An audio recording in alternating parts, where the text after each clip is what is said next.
What is going on, you guys? It's another episode of the Nickatina Show, and I am here.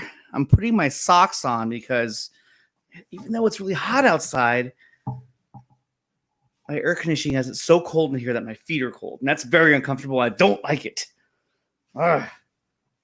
Anyhow, so today we are going to have a few guests on the show. Syl is going to be on here with me, along with Krypton Caged. He will be here as well, and they'll be adding to the show a little bit later. Not too much later, obviously. And we're also going to have another guy by the name of Masterblaster2020, and he happens to have a close connection to me. He's my brother, so if you hear some voice similarities, that's where it's coming from. It's all organic. I guess it's one way to put it, right? Just plug this in. So many devices, so many things, it's just, it never ends. Never freaking ends. I put my watch back on. I'm like strapped. I have smart devices like strapped to my body. It's just insane. Absolutely insane. So we're going to go over some topics today. A few of the smaller topics that are kind of fun, and one major topic. And I think you could tell by the description of the show, one of the main topics we're going to talk about is some of these solo series that have been rumored and what effect that's going to have on the rest of these of the CBM universe, if you will. So without further ado, let's invite on Mr. Syl. What's going on, man? Hey, what's going on, Nickatina? Man, long time coming, man. Seriously. Oh, my camera's all jacked up. I got to get a new camera. The camera What's that? My camera's good. Your camera looks great. You look great. I look all right. Appreciate it, man. I'm all washed out. But no, I have this camera, and it does a pretty good job. It does high definition video, which is nice. But it just, I don't know. Unless I have the right kind of lighting in here, it just like freaks out. And that's the bad part about it. I'm just like, come on, man. I mean, it's all about the light. It's all about the lighting. That's all it really is. I got my light right here. Yeah. But so like I was just talking about before I adjust my camera again, and it's so sensitive too. I have to like move it away from me, like far away from me. Otherwise, if they get too close, it just like starts to shake like crazy. I'm just like, oh. All right. I got my gin and tonic rolling right now. All right. So how have you been? I got my bourbon, so I see your gin and tonic. Got bourbon and ginger ale. There we go. I like that. I'm in Kentucky. Yeah. Oh, you are Bourbon State, man. A Kentucky man. That's right. I'll drop the Lex Luthor one on you. right. You know what the secret to Kentucky Mash is? No. So, like I was saying earlier, we're going to go over just, a few different topics tonight. But, obviously the main topic is Ben Affleck's Batman and the idea of a cyborg solo series as well. And I bring this up because I think that if they do this on HBO Max, if they release like these two series, to me, it's going to revolutionize the way you think of like a solo trilogy of movies for one character. Because now, if you're investing time into having a solo series about each character, I mean, that's such a better way to really dive into the character and to learn more and more about the character on a serial type series. I mean, I think it would just change the whole landscape of this whole CBM universe. What do you think? Yeah, no, I agree with that, man. I think the series is the way to go. After Mandalorian dropped, I think that changed the game, with streaming services. Oh yeah. You get it. Well, actually, I'm gonna go a step back. A lot of people may not agree with this, but with the Titans series on DCEU. Only because I don't like the series totally, but the fact that when they dropped, I mean, I'm a DC guy, so I'm gonna get DCU. Like, come on. Oh yeah. But when Titans dropped, they did it once per week. and they kept people coming back every week until you didn't like it anymore. Then it's like, okay. But so then when Mandalorian came, they kept us the whole series, you know. So now I think HBO Max is like, okay, we're peeping that. We're like, okay, we can, you know, let's not do the Netflix way. Let's not just dump 13 episodes one day. Let's get them coming back every week. And I think that's what HBO Max is going to do with Zack Snyder. You know, you may get into that later. I don't want to steal your thunder on that, but you know, you're good. You're good. His thing is that, you know, it's that week to week thing. Like, let's drop some chapters. You know, right. And if you notice too, HBO Max, when they launched, they dropped 3 chapters of one show, and then they drop another 3. So they may go like in like bunches. You know what I'm saying? So that's true. Yeah. And that would be kind of cool too, because you know, you get a bigger amount of time to kind of view the story as opposed to just like 1 hour long episode. And the thing is too is that, you know, if they come out with this Zack Snyder Justice League and it's a series, I mean, obviously, yeah, I'm gonna be fucking stoked. You know, I'm gonna be like, dude, yeah, you know, send my kids away. You know, everybody, get away from me. Just get away from me. Hide your kids, hide your wife. Yeah, call sick to work. But there's a part of me that still feels like it's gonna be a movie, because I mean, it was originally gonna be a movie to begin with, but it just, I think because this question is still not answered, it just kind of bugs me, because it's kind of like, hey, look. Why can't you let us know? Either that or they haven't even figured it out yet. Who knows? I have a theory. What's that? It's kind of my job to have theories, so you know that's one thing. But hey. I feel like, first off, the big announcement was Zack Snyder's Justice League. That was the biggest announcement we was going to get this year. Oh yeah. No matter if you announce Batman, like I really feel that. Like Zack Snyder, so they already did that. So now I think they're going to wait to the virtual Comic-Con to give us the news of Batfleck, of Cyborg, and going forward. That's what I believe.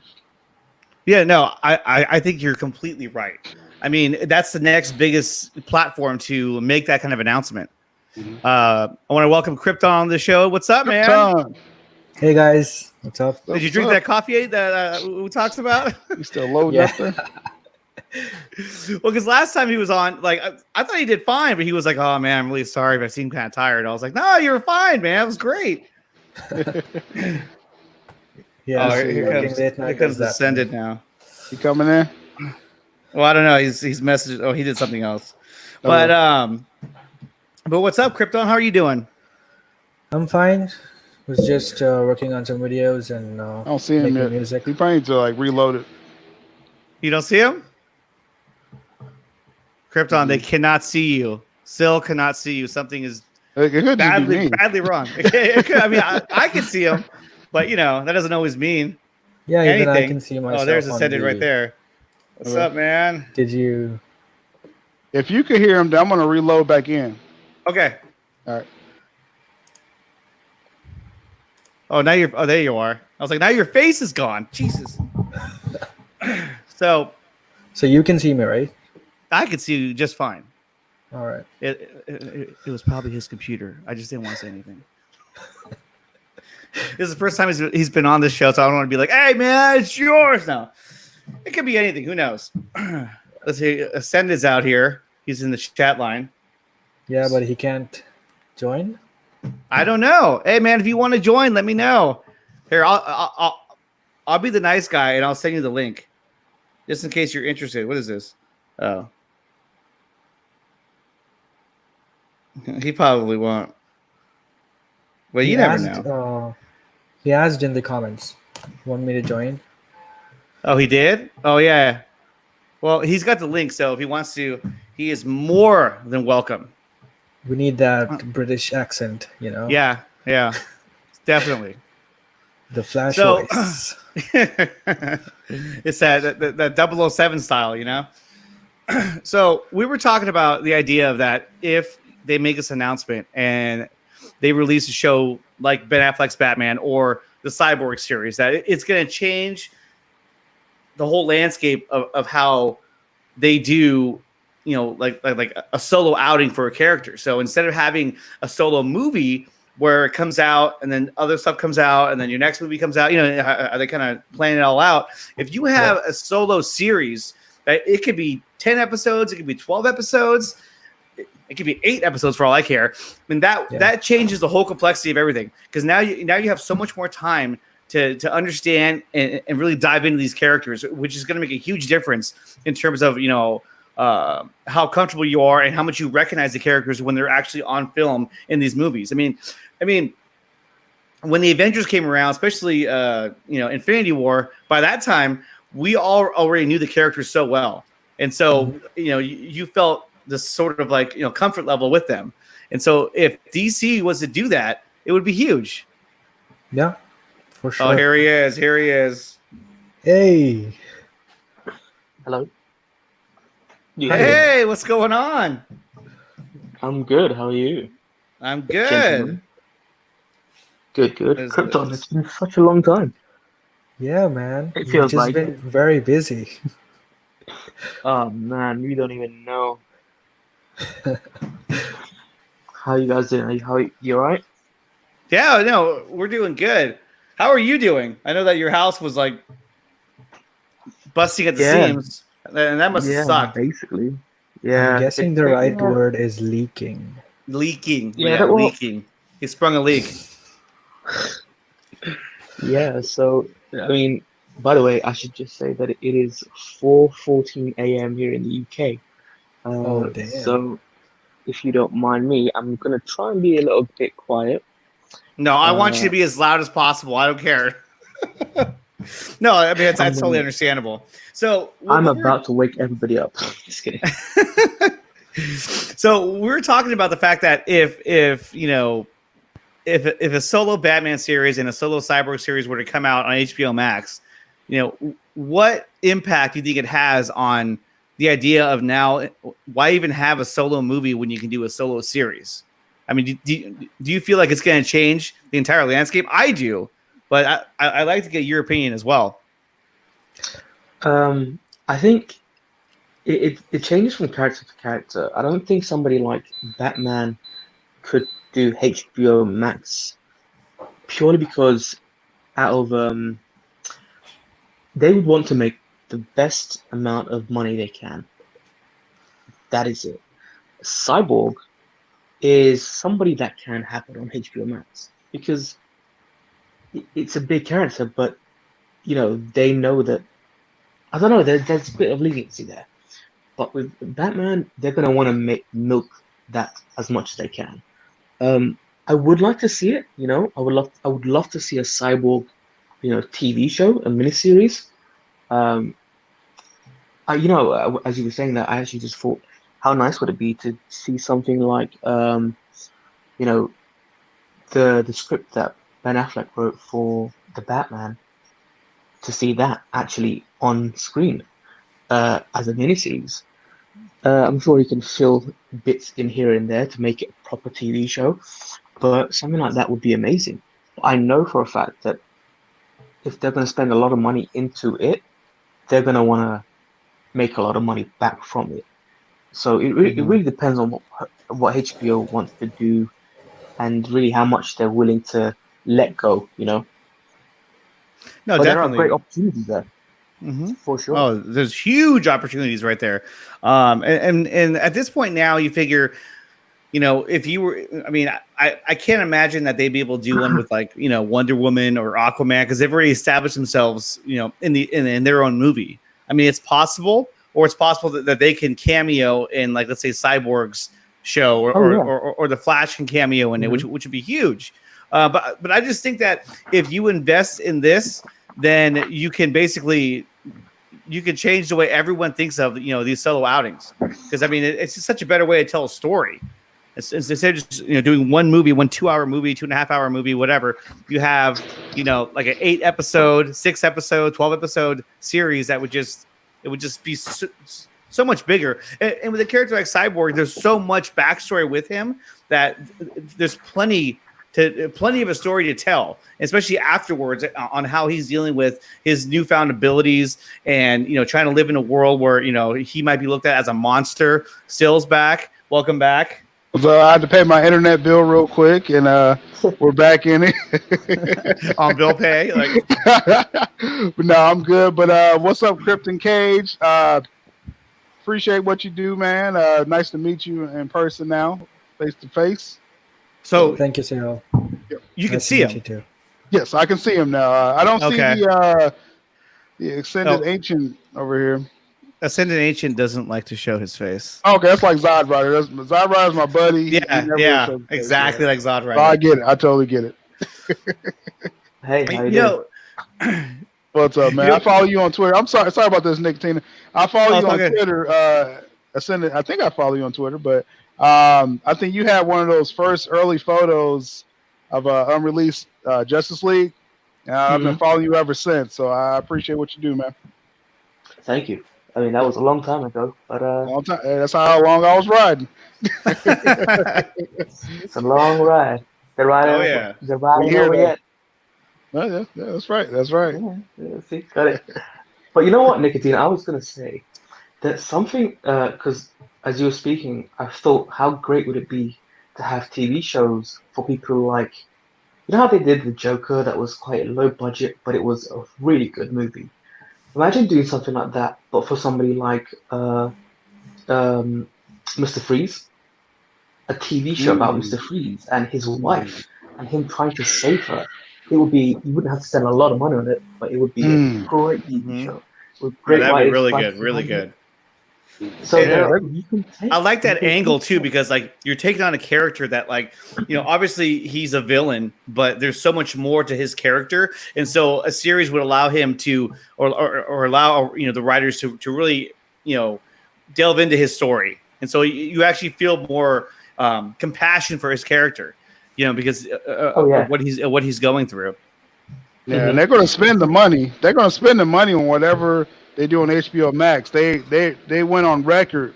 The CEO of HBO Max said that it's going to be movie level production. So if they do Mr. Freeze, they're going to do it all the way. Yeah. No, definitely. you know what I was saying is that some if they can't do big characters like Batman and Cyborg, even if okay, maybe at some point they might be able to do a limited series just as a one-off, right? We're quite lucky in this situation where, the Snyder Cut, he's already spent 200 million, on his film, so it's just a matter of spending that extra a few million to get it done. But really going after those small characters, and I say small with quotes, is a big and a great place to start. What I've been actually rooting for with the DCEU lately is that they, since all the cinemas are closed, when they do open back up, they should put, there's people they're going to want people to go back, right? So what I've been pushing for AT&T, HBO, for them to do is put, Man of Steel back into theaters, just to bring back, the viewers that have been lost in this chaos. And I've said that it would show them that how many people are still coming back from ticket sales. Even if they don't make money, they leave all that money to like the theater chains.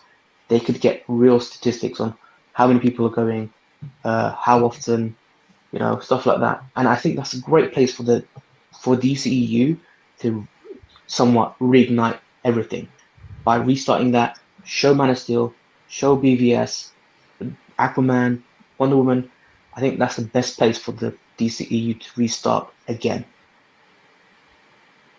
Yeah, With- no, I think it's a great idea to have something like Man of Steel be re-released in theaters. I think there's definitely enough hype behind Zach's work and Man of Steel. Enough fans, I know that would. I mean, I would go see Man of Steel if it was out in theaters. I'd go see it tomorrow if it came out in theaters. It's a great movie. So it's one of my favorite CBMs ever. I think it's so well done, and I had touched on this before, but the fight between Superman and General Zod. I mean, there's no other fight that we've ever seen besides maybe obviously the one with Doomsday and Wonder Woman, but we've never seen a fight like that where you had two characters that were so powerful. I mean, even the sheer force of them flying towards each other is just tearing buildings apart as they go flying by. I mean that's just how powerful they are. And I think he did such a good job at capturing the sheer power and force that they have, even by just moving in one direction. That's how powerful they are. And it's just a movie that I absolutely adore. And I think it's just such a beautiful movie all the way around. Can I ask you guys something? Do you feel so? For me, when I went to watch Man of Steel in theaters back then, I was quite young. I'm 25 now, but that was still a long time ago. You know, it was 2013, so 7 years ago. Does anybody else here feel that they didn't experience what really was going on in front of them to the max? Because me going back and seeing that, I've seen Man of Steel so many times on my home screen, but it's different to actually see that on a theater, on a cinematic screen. So that's why I've been so behind of them putting it back, because the fans now, I love the movie. I can't imagine going back to see that on that massive screen, that incredible sound again, where I can really appreciate what is actually going on in front of me. Because at the time, I had no idea what I was seeing. I'm gonna say I appreciate it, man. Like when I first saw Man of Steel, I'm probably a few years older than you, but when that whole start with Russell Crowe, we never seen Krypton. We never seen Krypton like that before. Never seen it, and it looks so unique too. It was so amazing, yeah. And then watching the watch party when Zach was giving us more nuggets on what he was doing on Krypton, I was just like, wow, like it's bigger than I thought. So I do agree with you on the fact that we didn't know how massive it was at that moment. But when I first saw it, it was epic to me. I was on Facebook telling people this is the best Superman movie ever. Like, you know, they was like blasphemy, you know, Christopher Reeves, you know. I was like, nah, man, like this is the best Superman movie I've ever seen. But then after the fact, you know, getting more information, yeah, it's bigger than I thought. Yeah, I know when I watched it, I enjoyed it, but I just never really understood that was actual art in front of me. When I'm going back and looking at like especially Man of Steel, it is so artistic. There are so many scenes. For example, when he's looking up at the world engine, that shot alone, that 2 minutes from there, is absolutely incredible. It is actual art, and I've said this before, and I'll say it again. Zack Snyder is one of those people, and to me, it feels like it is him alone, where he actually brings art into directing. I really can't see a lot of artistic things with other directors, but with Zack, 100%. Yeah. You go watch Man of Steel and you tell me there's no art in that, you're just blind.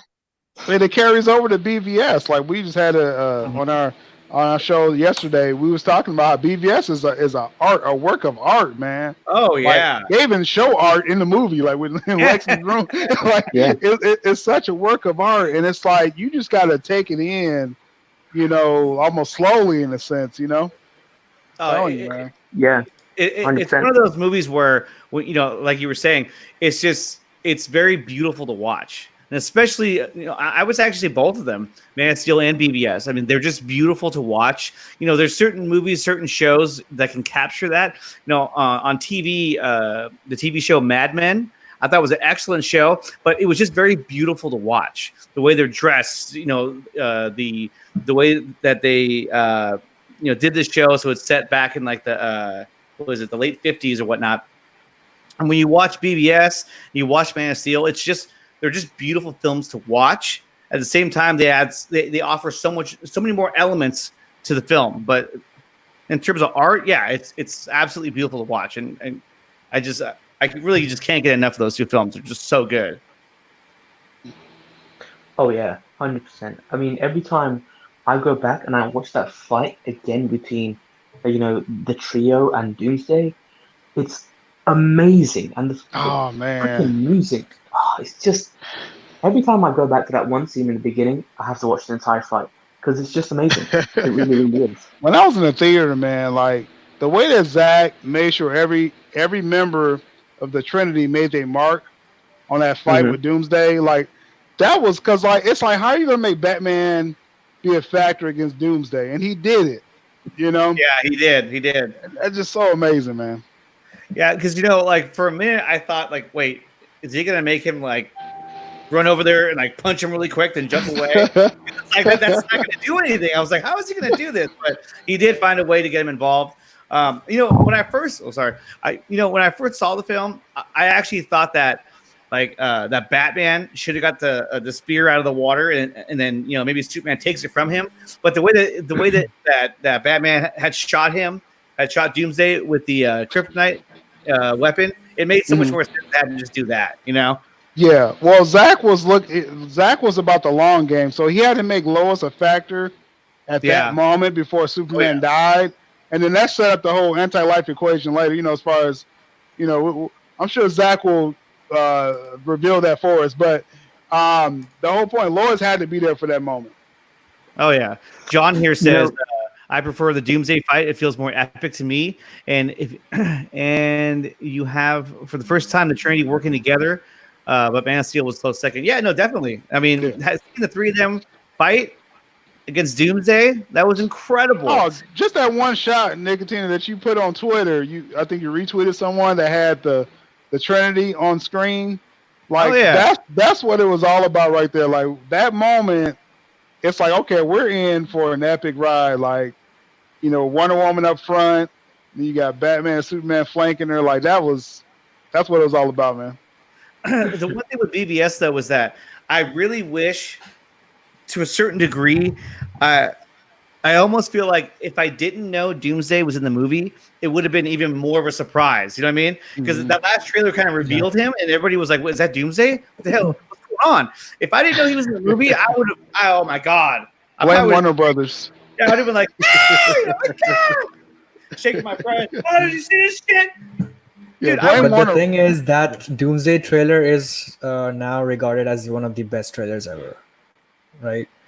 The entire BVS trailer campaign, and then the Suicide Squad campaign, and the Wonder Woman campaign, all of them had great trailers. Like, still one of the best. It's one of the best rollouts. Yeah, go ahead, Nick. No, like the first official trailer for BVS. It had a dark, serious tone to it. It showed, the jokes on you, Robin costume. There were so many elements in that trailer. I remember I watched that trailer so many times. It would just give me chills. So I was just like, oh my god, this is gonna be so fucking badass. Like I can't wait for this. And I was like doing yard work at my house. And I was just like, I can't wait. Yeah, at Comic-Con, the year that they debuted the trailer, and they had. But now we know this Martian Manhunter was reading the dialogue, and he quoted the Dark Knight Returns words of the one man that beat you. Then they showed the trailer, and that's one of the most epic rollout of trailers I've ever seen. And then the next one, they showed when they faced up to each other, when Superman stopped the Batmobile, and it's like, man, if you wasn't feeling that going into that, I don't know what you was feeling. Oh yeah, I mean that was a pop culture phenomenon when the movie is coming out.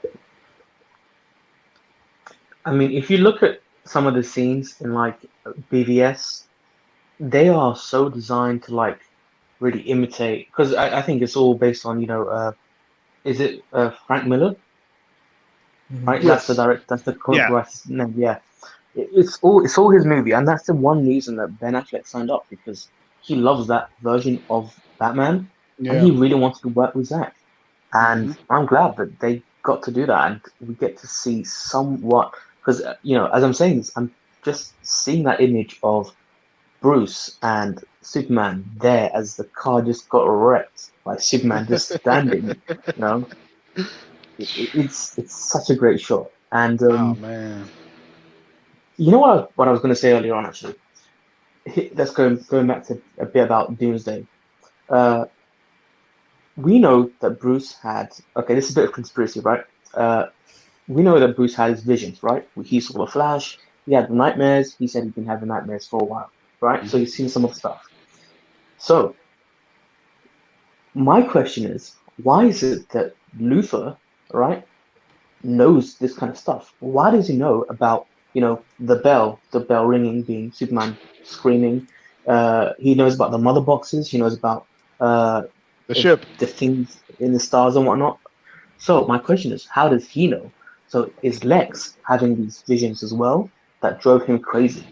No, I think it's totally the Krypton ship. Lex Yeah, it was didn't the start Krypton having ship. that. Yeah, go ahead, Nickatina. Go ahead. No. My Go ship? ahead. Okay. You started it. Lex, he didn't start having those that foreknowledge until he got into that ship, and then he stole Zod's body and all that stuff. He stole his fingerprint first, and then he got into the ship, and then that started like basically downloading information to him from that point. So it's all about the sequence of events. Oh, okay. It goes together. Okay. And I'm sure you've seen the Ultimate Cut, so so You're right. but you'll catch that early, and then it's like it starts making more sense.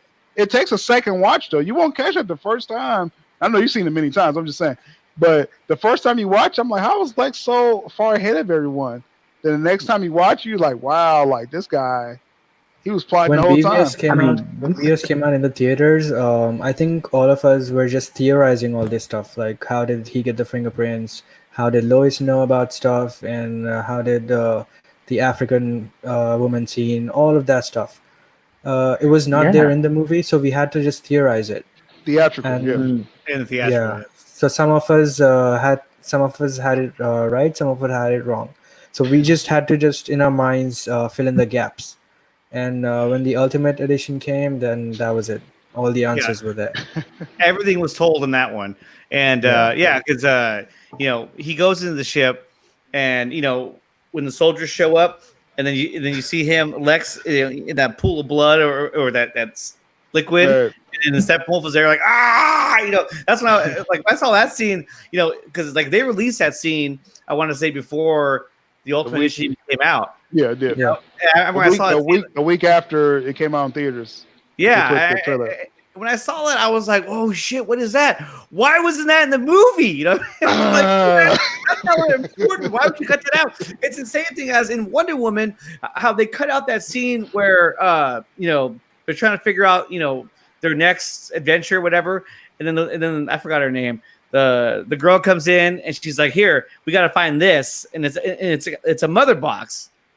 And it was a deleted scene. And at the same time, I'm like, why wouldn't you keep that in the movie? But that already tells you that Warner Brothers was already meddling with the movies, just trying to like disconnect them to a certain degree. Because you have to keep showing the mother boxes from Zach.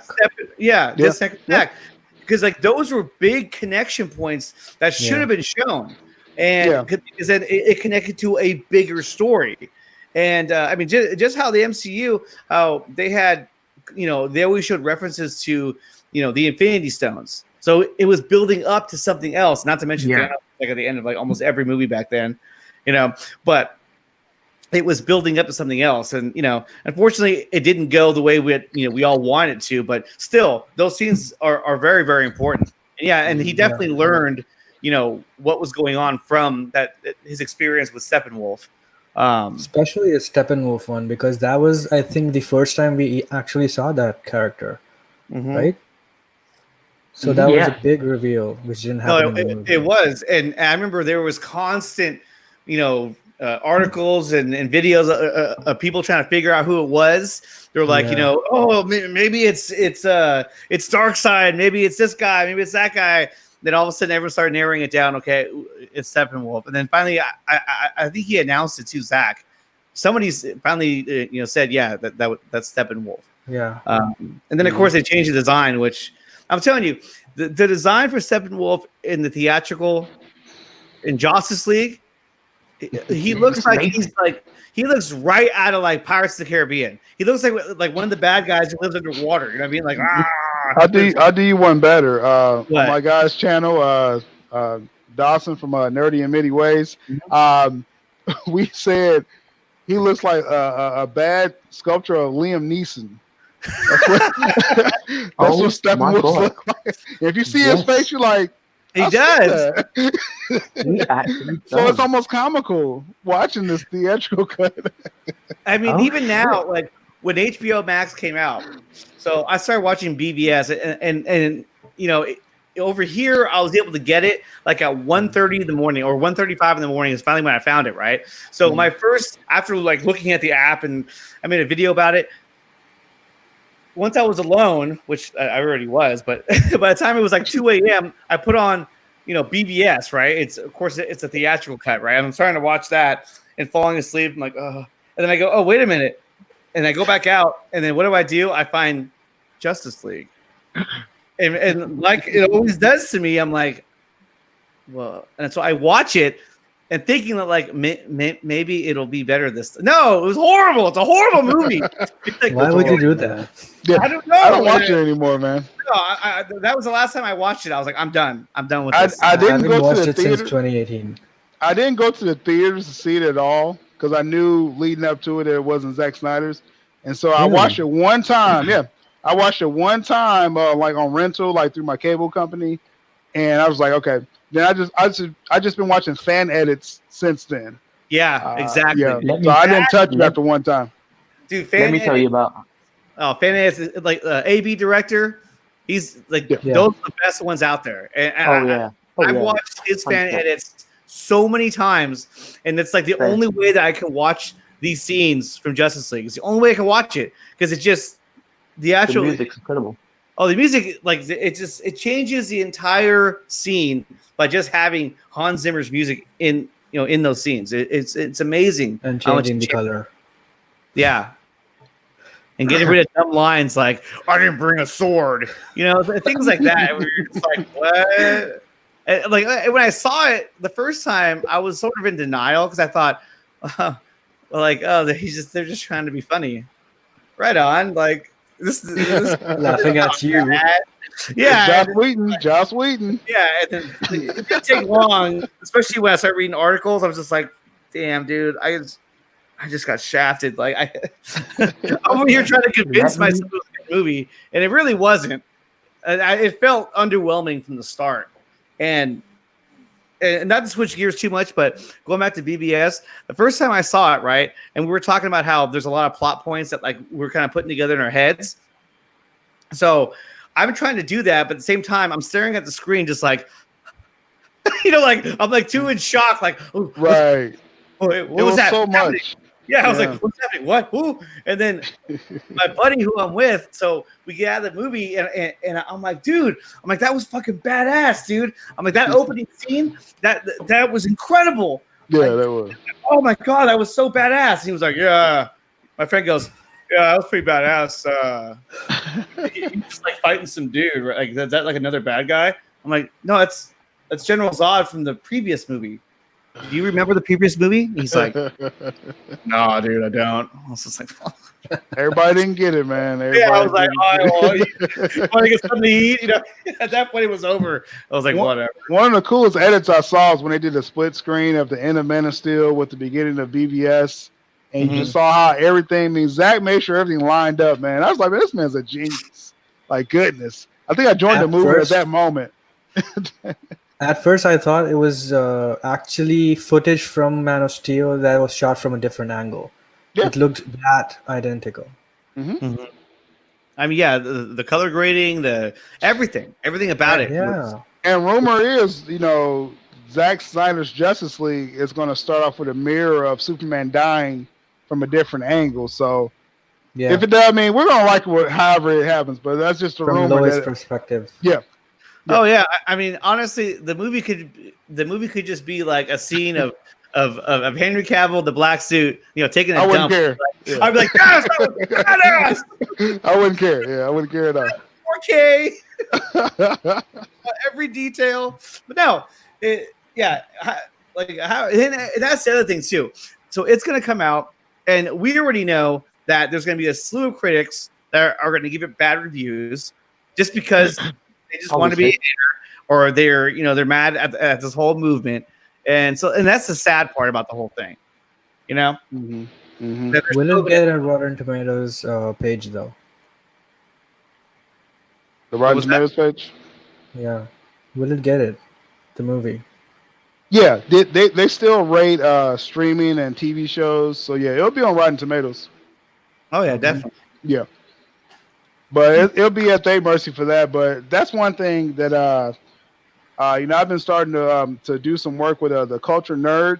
If you check them on Twitter at Culture Nerd, we have a lot of good journalists and writers there that we're kind of we're weaponing up for when it's time for review time, because we want to make sure there's enough good stories of the Zack Snyder's Justice League. When the time comes, because there's gonna be a lot of bull crap out there.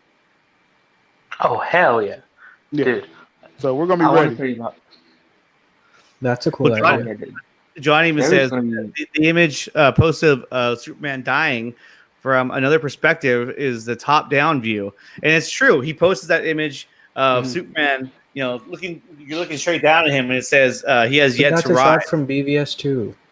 Is it though? I don't remember that scene straight down It's of him. very similar. It's very similar, but I think it's a new shot because it shows him, like. Yeah, it's definitely a new shot, but has, it's like, very similar. It's not like from lightning in the top down background. there.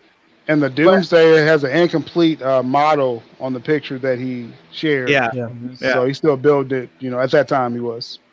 But it's like Sil was saying. I think that you're definitely right. I think it's going to start right at the end of BVS and kind of take off from there. And as it should, since we did the same thing in BVS, how it started, right on the heels of Man of Steel, literally, like at the end of Man of Steel, which I still consider that BVS has the best opening scene of any CBM out there. I mean, that was incredible with the music and the tone, everything, and even the way it's filmed. It's just so. Once again, it's just so beautiful, but yet it had so much action and so much emotion behind it. It was just so good. It's so incredible. I watched. I've been watching Aquaman a few times this week. The first 10 minutes of that film is absolutely amazing. The music. I forget the actress's name with Nicole Aquaman's Kidman? dad. Yeah, Nicole Kidman. Oh my Kidman. god, she's amazing. DH. Dude, It's Nicole Kidman. That movie is Django a goddess. Right. You all spoke at the same time. I did not hear a single word. All I heard was Django Fett. Django Fett. That's who that was. That's the guy who played Django Fett. That's the first thing I thought of when I saw it. I was like, shit, yeah, like, it is. this He was Django so Fett much right there. older. I didn't get it till like a few times. I was like, Yeah, I was like, oh man, he's kind of let himself go a little bit, but no. it Listen, was man, cool, though. I challenge you. What? He's I kind of challenge like you. Jonathan Kent. He's done a challenge. Yeah. I was gonna say, I challenge you all. After the stream, go and watch the first 10 minutes until the Aquaman logo comes up. It's about 9 minutes 30 seconds in. That first 9 minutes and 30 seconds is amazing. Oh, it's really Dude, I good. watched the whole movie. I love it. Just, That first action I've seen that a sequence- few times, and I just keep getting things, man. It's just amazing. I want to say something, right, by the way. Oh, go ahead. You were speaking about how you never watched Justice League in theaters, right? You watched it on DVD or something? Yeah. I did. So I remember I went to my friends and I, we always pre-book our tickets way ahead into advance so we can go get the best seats, right? We went to the theater to go get our tickets, couldn't get the tickets from the machine, went to the counter. I said, hey, I can't get my tickets from there. Can you give it to me? So she checks up, the lady at the desk, she checks up for my tickets. She's like, oh, your tickets were yesterday. So I had to pay for that sucker twice. I paid for Justice League twice and I saw it once. And life was just saving you. Life was You trying to didn't get it. don't do it. It was Barry helping you from the future.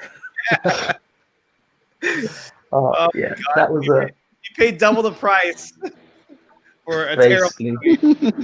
I should have kept the receipt and sent it to Joss Whedon. Yep. You can't find them now. Oh yeah, honestly, Laying low. the one. So when I saw that movie in the theater, there was a point where I pretty much had given up on it, even though I was still in denial that First minute? Well, yeah, that was another thing. I was like, oh God. I just kept thinking, I was like, what's wrong with his face? But the scene where Batman's laying there and he's saying, something's definitely bleeding. That's when I was like, all right, I'll take you a moment before that. I gave up, and again, I waited till it was on video, but I gave up when Superman said, "Do you bleed?" I was like, I'm done with this movie. Oh yeah, Done. Okay, you know what it was for me? Emotionally, I was done. Yeah, I was just like, where are we going right now? This is so stupid. He had the mouth messed up. I was like, I'm done, man. That's all. For me, it was the moment where Wonder Woman says to Cal when they're literally standing off. It's them four versus Cal, and Wonder Woman says, "Kal-El, no!" So That one made me cringe. So I is was that like, hold scene? Is that scene That for scene. everyone? Yeah. That's the scene where Somewhere in that thing. like shit was spliced left and right. You know what I mean? They're like taking footage together. You can tell that something's not right.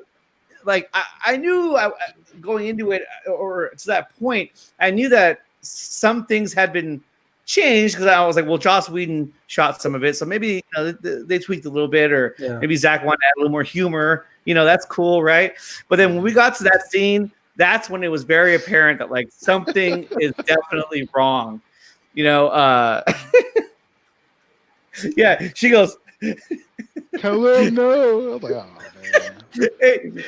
What's the last Kal-El, no. like he's holding it with one arm, and she's like flashbacks. The last son of Krypton. I'm like, why does she know that? You know what I mean? Like the Bruce Wayne never met him, really. Yeah, like like you guys had a conversation. You know what I mean? So how did she even know that? And that's why I was kind of like, that's what? actually the kind of Wonder Woman they show in the animated movies, right? Yeah, it's very similar to that. She always the goes way she talks. Yeah, you're right. No, talk about it. It was funny because that's not the Wonder Woman we got in the DCEU. She's very smart and Zack Snyder didn't give us that. Right. Yeah. She wasn't so. She was a little naive in Patty Jenkins' movie, just a little bit. That was 100 years ago. Exactly. That's the point. She had to be. That's the point. Zack Snyder was like, no, she's been living in this world, just soaking it in, and she just slid right in there, and like, come on, man. in that Lex speech scene in BVS, he's addressing the party. Yeah. During that scene, he says something like, Zeus got the Thunderbolt for something. And then Diana just goes like, no, that's not what happened. She was unimpressed with the story. She was there. Yeah. He misquoted the story, and she was just like, oh my God. Like, it's that detail. It's that detail right there. Yeah. Yeah. Perfect detail by Zack Snyder. Yeah. All those details. And then during the watch party, he was talking about how he goes, so you see on the screen there that there's a broken moon or a destroyed moon. He's like, that's to kind of talk to you, that's kind of show you about Doomsday on how, and like it happened so fast. I was like, what did he say? Doomsday broke the moon. Yeah, I was like, what? When did that happen? That blew my mind, heard man. of it. That blew I never my heard mind, of it man. before. Well, that's leading to the fact that it must be a second Doomsday. Lycast in the house right here. Like he gonna give us some information if you need it. But that sets it up that Doomsday that we saw in BVS was not the first Doomsday. Yeah. That's it right there. And like I didn't even know that until he said that. I was like, oh my God. Like I don't think anybody knew that. That was the first time I ever heard that. I was like, God, that got never even saw a theory about that. No, nothing. But I don't know if you would have known that, if anyone would have known that, because it's never been brought up. Yeah, Zach was like, "Oh, hey, by the way, guys." Imagine how many more things are there like that. Oh man, exactly. No. I mean, he was dropping nuggets through the whole watch show, but that was the biggest one. I think everyone quoted on Twitter was the Doomsday. But he kind of was laid back the whole watch show to me. So, yeah. Hey, Lycast shouting me out a little bit with the Culture Nerd on Twitter. Like I said, we're doing some articles. We're going to be defending the Justice League when it comes out. So the Zack Snyder's Justice League. So these other writers, they're not going to block us out. Well, that's good. I'm already promoting the movie as much as I can by making stuff. Of course, like it's on my phone. Thanks to you, Krypton. Thank you so much. That was the first thing I did. And then when you release that, and I'm scrolling down, that's all I'm thinking about. And you're like, and for your phone, you can use this one. I was like, yes! I was like, thank God. I had the other one, and I could like barely see all of them. You know what I mean? I could see like just the middle. I was like, damn it. I'm like, At first, I was like, I it, just you made know? one, right? The jail characters with the blue suit. And then I sent it in my DMs. And then someone said, "Can you make that in a black suit?" I was like, Yeah, "Oh I shit! saw that. I If I saw that. post this, Yeah. everyone is going to ask me about It's everything. all black right so now. let me yeah. so let me just make everything and then put it out there." Yeah, when he said, "Hey, my Superman and Zack Snyder's Justice League is going to the black suit," that's it. It's black Yeah. suits the rest of the year. So I have Oh, the yeah. blue Oh, version, I have the black version, I have the black and white version, I have all the versions that I thought of. I just made and put it out there. I mean, this Awesome, man. movie, when it comes out, I think it's like all of us, as we're watching it, are going to be like, I don't even know what I'm going to do Crying? myself. I'm just going to be like, Crying, laughing. like, oh my God. I mean, I just hope, like we was talking about Nick, that how HBO Max is dropping like multiple episodes at one time. I just hope we don't get just one episode and have to wait. I mean, but I'll rewatch it several times, if it's just one. Well, so if they do what they did with like Game of Thrones, then the first episode will be like a 2-hour episode, which you have to do something like that. Right. You have to at least start it with a 2-hour or an hour and a half episode, and then you break off into your hour-long episode. I trust Zach. Yeah, I trust Zach. I think he's last going season to of Game of Thrones. Game of Thrones. The last season had episodes that were like an hour and 15, an hour and 20. So like they were trying to put a lot into it, but they rushed through that last season so quick. That was like the Rise of Skywalker version. You know what I mean? Exactly. Yeah, they were just like bam, bam, bam, bam, bam. A good way to put it. It was weird. I mean, like the best episode was when they fought against the White Walkers. That was the best episode. Yeah. And then like everybody's dead, but then 2 episodes later they march on King's Landing and they have like this massive army. I'm like, where the hell were they at? Were they like, hey, you guys go hide up there real quick? We'll fight them, okay, just in case. Can I stop you right there? My favorite bit was, when before the White Walkers walk on to the castle, they have a map and they're standing around. They're like, we can't attack them head on, right? And then literally the first shot into the war, the first thing they do is they attack them head on.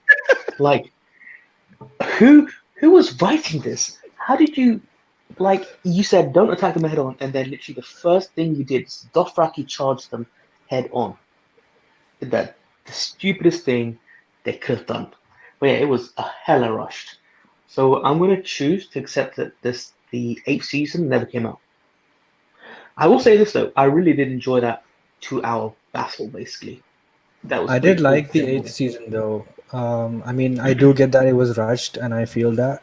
However, those are not the aspects that I wanted to see more. I wanted to see Daenerys being that Hitler type character even more for at least 2 more episodes to see what her reign would bring to people. Yes, I think the biggest issue was that it wasn't just that, as you said. I think it was the fact that she just had a big U-turn in her character, going from peace, in my opinion, to okay, kill everybody. She never had that period of okay, I'm like, you need to see that character slowly change to being evil. I don't think they did that slow enough. So that change, that U-turn, is what really annoyed a lot of people. So in my opinion, honestly, there's just so much things to say about it. They rushed it like idiots. Yeah, but I think they did foreshadow it. I mean, to be honest, I never liked Dany. Oh yeah, they did foreshadow it, but just I mean, her standing there on top of the towers with the dragon. Okay, I'm gonna kill some people now. She killed Sam's father. You didn't like her? She's amazing. No. She's beautiful. No, I mean, I watched the entire 6 seasons at once together. I binged it all. So it was for me. It was back to back. Dany being selfish at many times and just naive and not properly being a leader. I was always rooting for Cersei to be the queen, even though I know she's evil, but she was much more like a queen, how a queen should be. It felt like Danny they was skipped a just step. Danny was What just Yeah, I'll be right back. acting upon her rage, Yeah, it and felt like she did. But she's Yeah, go on. schizophrenic. I was gonna just ask one question. 1 second. I was gonna say that. What was the name of Danny's army? I forget their name. Um, The Unsullied? the Unsullied, yeah, the Unsullied. Is that what they were calling them? I tell you, man, they are absolutely one of the coolest armies ever. Their ability just to stand there and just be so badass is very similar to, for me, it's 300. Like, they're such a cool army. Yeah. Sorry, did you want to say something? Yeah, she was a character that I didn't like for the most part, and she only got interesting to me when she got the dragon, the Drogon and stuff. And I think one of my favorite, if not my best scene from Game of Thrones is the Dany scene attacking the train loot of the Lannisters. Oh, that was badass. That was my. Oh yeah.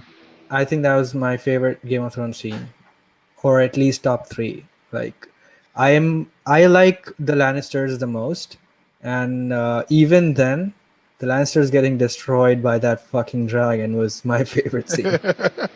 That was pretty cool to see. It was Oh, kind that of was messed badass. up, but I mean, like she wrote was the best part was that here comes the Dothraki are like running or they're riding towards them like and then they're like we can hold it, yeah we can.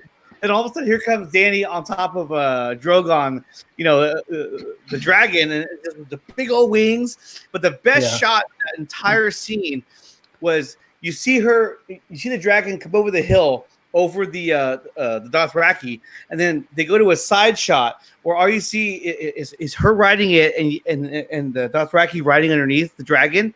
And it's a side shot, and the dragon's like, "Ah!" And that was the best shot. I was like, oh, he's gonna fucking kill all of them. And he basically did. I mean, it was a total game changer. Yeah.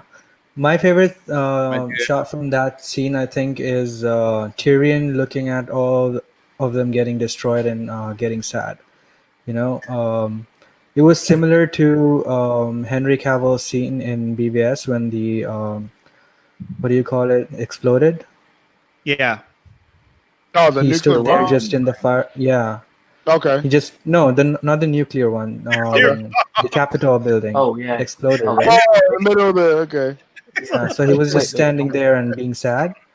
Okay, Tyrion's scene in that Tyrion's shot in that scene, I think, is similar to that. You know He just stood there and what's crazy about that Superman scene is that in the theatrical version, they didn't tell you that it was laced with lead. Lead. There was Yeah, laced with lead. exactly. And I was like, why would you leave that out? Yeah, even that was a like, theory oh my that God. we were thinking, like, We maybe- knew, like we knew, like, okay, Superman is something was blocking it, but we didn't know. Yeah. Then the ultimate cut and Lois investigates. She's like, "Oh, it's Yeah. laced by lead." I'm like, "Are you serious?" But at the same time, though, like they never actually explored that. Right? Yeah, exactly. They never actually established that. But when they said it in the Ultimate Edition, I knew exactly. We all knew exactly what they were referring to. And so I was like, "Oh shit!" And it made Lois matter more. Oh yeah. Oh, yeah. Like her That stuff storyline is so much confusing more. comic book movie audiences. So imagine what that does to the general audiences. Exactly. They're just like, "Oh, Superman was just stupid sitting there." Yeah. Everybody blew up. Like he's sitting there crying. It's like, what are you crying for? Everybody, and then they don't show him helping no one afterwards in the theatrical cut. It just it blows up and then he flies away. Exactly. Yeah. He just Like, flies away. I'm out of here. But the ultimate cut, like Zack Snyder was like, "No, I'm fleshing this out." It was laced by lead, and then he was like, Why "Wow, didn't he go I around can't the believe earth to turn it Right. around?" Oh yeah. And then he was helping people, saw him flying people out of the building after the fact on the ultimate cut. I was like, wow, don't mess with Zack Snyder's movie, man. Just don't mess with it. I know. And they keep doing it over and over and over again. Not But, anymore. Not anymore. And that's what I love so much about what AT&T is doing is that they basically said, "Hey, look, this studio has been about filmmakers who make movies, and that's what it has to come back to, and that's what it should have been from the start. But they're on record. The head of HBO Max is on record saying that he asked Zack Snyder, "What is your vision, going forward?" And Zack Snyder laid it out. Him and Deborah laid it out, and they said, "Okay, we're doing it." So we're getting the Snyderverse. Listen, let me tell you, everything worked out in the end, and things now are better than they were before for Zack. Sadly, this all began with his daughter's death, but he had to leave, and he was somewhat pushed out before anyway. So he left because of the failure of Justice League. That led to the firing of the idiots that were running the company at the time. So even if Zack put his movie out back then, the idiots would have been there, and they probably would have been here right now. It would have been compromised. Yeah, and I think ultimately everything worked out in the end because Zack is back. Zack is now doing production on many movies. He's done. If you look at, he's doing Wonder Woman, right? He's gonna do some other films. So everything worked out better than it was before. And if you look at everything, it just seems like it will go back to being how it was. And hopefully, that's smart. I mean, look, I was speaking with Lightcast, and he said in the first 3 films that Zack did, so he did Man of Steel, BVS, and Suicide Squad, which was there. But those 3 films made $2 billion in revenue. How long did it take for the MCU to do that? I mean, all the solo movies probably added up to it. But it wasn't lead up to Avengers. Yeah. Like the Iron Man movie. That's unprecedented to start a cinematic universe, like that. Yeah, sorry, I'm interrupting. I was just gonna say, everything's worked out in the end. I think things are better than they were now. So let's get it going. We're getting more. We're getting more on top of that. Go ahead, Nick. I have a theory about that. Maybe it's conspiracy theory behind the scenes. I don't know, but okay. So at first, Zack was making the 2-hour, 20-minute cut, right, for the theaters, and then maybe he was in the idea that they would allow him to get the director's cut if the Justice League, his Justice League came out. So the director's cut would be 3 hours 30 minutes, like the 214.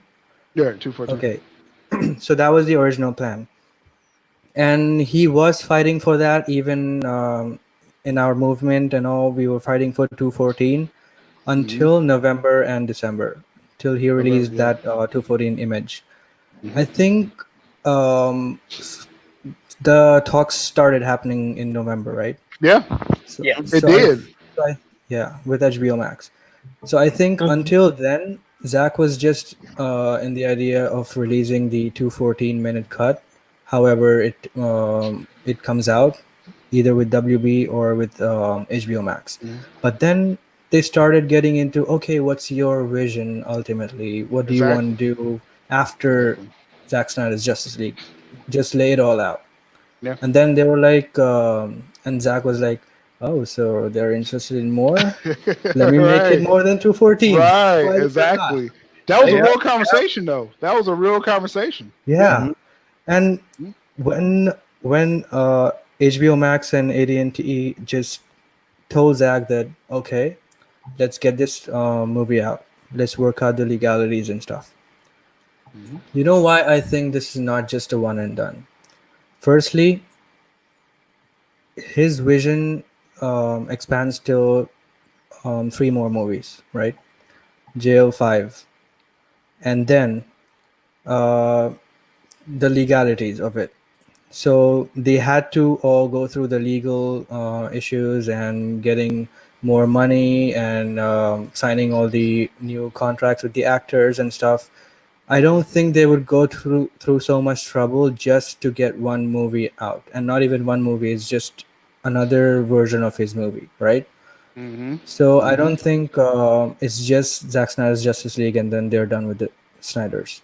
Oh yeah. The way they are treating Zack Snyder and Deborah Snyder, I think they are definitely working to build his entire universe on HBO Max. So the stuff that's coming out with Cyborg Solo and maybe Batfleck's return, Mm-hmm. I think all that stuff is in the works, as Coming. AT&T are already teasing that one thing at a time and stuff like that.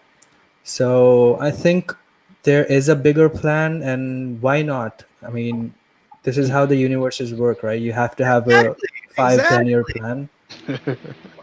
I know we all should have one, right? But no, Yeah. exactly. I mean, why not? This so far since you've deviated away from the Snyderverse, you've basically, and I'm talking about Warner Brothers. Right. They have built a universe of like nothing, just random. These movies that are like barely connected to each other. And I know they said, "Hey, we want to focus on individual movies." Which could have been something that they said because they didn't really know what the hell they were about to do. They didn't know. They didn't know. They were just saying that. But now it's like, look, you've already established the Snyderverse. You have this gigantic fan base. Ascended even said a while back, he said, there's no other director out there that has this big of a fan base and this big of a following than Zack Snyder. So, like, why would you not want to go with the plan that he had set in place? Because it's a game changer. Now, right here, Lightcast, he says, no more. Bring back Ben's Batman. It's coming.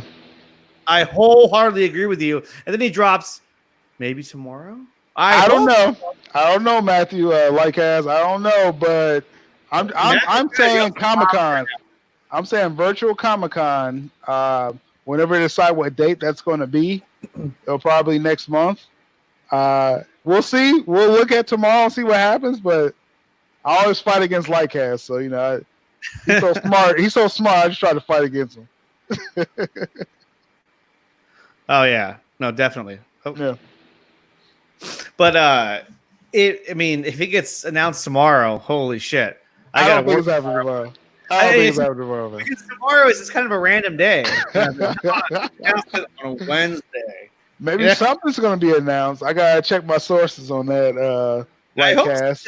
But then I thought, well, if they're going to announce anything, it would be on anything close to now would be, I think June 7th. Isn't June 7th the anniversary of Man of Steel? Is it? I thought it already passed. Did it? Maybe it did. It was a week after the watch party. Was the so you know what? No, it's in June. It is in June. It was June. Yeah. It was June. Yeah. Okay. I gotta look it up now. I think it's June 12th. Still is challenging my knowledge. I just knew the watch party was originally scheduled on the anniversary. I'm questioning it. It was originally scheduled on the Man of Steel anniversary, but then HBO Max moved it before the launch. To get us excited, which they did. I remember it being in June, mid-June, I think. Okay. Or first week. It was June 4th. Let's see. We got Dawson in the chat, 14th. June 12th or 13th. Oh, so, Dawson's here too? Yeah, we got Dawson in here. Let me see. Well, he can join us if he wants. I invited him earlier, but he wasn't sure if he could make it. So. Oh, Dawson's a busy man. This guy, man, he's high maintenance. I could talk about him now because he's not here. He's a high maintenance guy. He's on radio waves and stuff. Like it's not even internet. He's like he's syndicated at this point, man. Well, it's funny because the other day I was watching his show and I kept saying, you know what? I feel like he has some kind of background in this because he talks really well. I was like, I wonder if it's like, if it has to do with like sports or something. I swear he's done this before. And I forgot how it came up. He's like, well, it doesn't hurt that I'm also a sports announcer for the local college. I was like, I knew it. I knew it. He's a natural, man. Dawson, man. Yeah. I tell you, like, I can say nice stuff about him because he's not here. He helped me get a lot of exposure. I was in the background a lot with the whole Snyder Cut movement, and like with linking up with Dawson, like he really gave me a chance to kind of get more exposure. So I owe a lot to him, man. But I won't tell him that if he's on camera here. He's on whoa,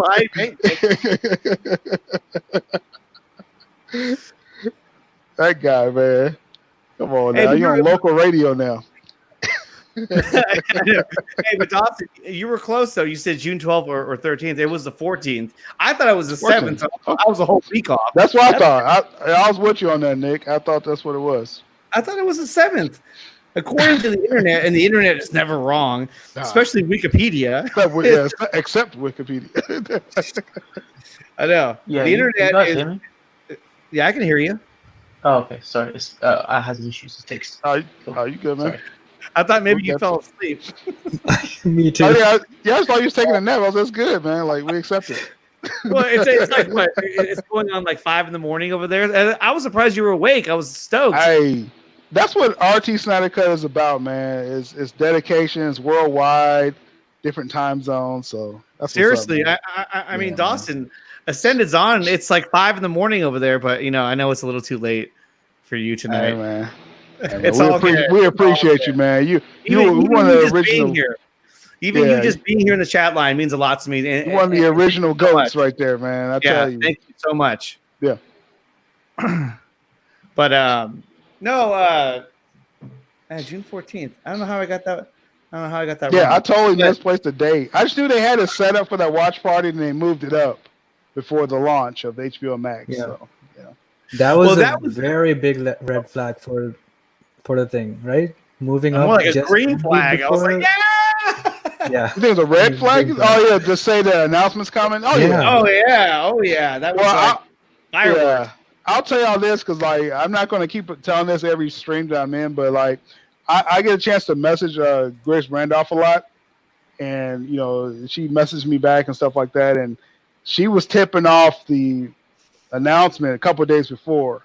Yeah. And then she had the public video of that. A lot of people don't like Grace Randolph in the Snyder Cut movement, but she's been riding with it from day one, and I'm not going to defend that anymore. But the whole point is that we knew something was coming. And she has some good sources on that. So, yeah. She was one of the first ones to actually say there's a Snyder Cut. Yeah.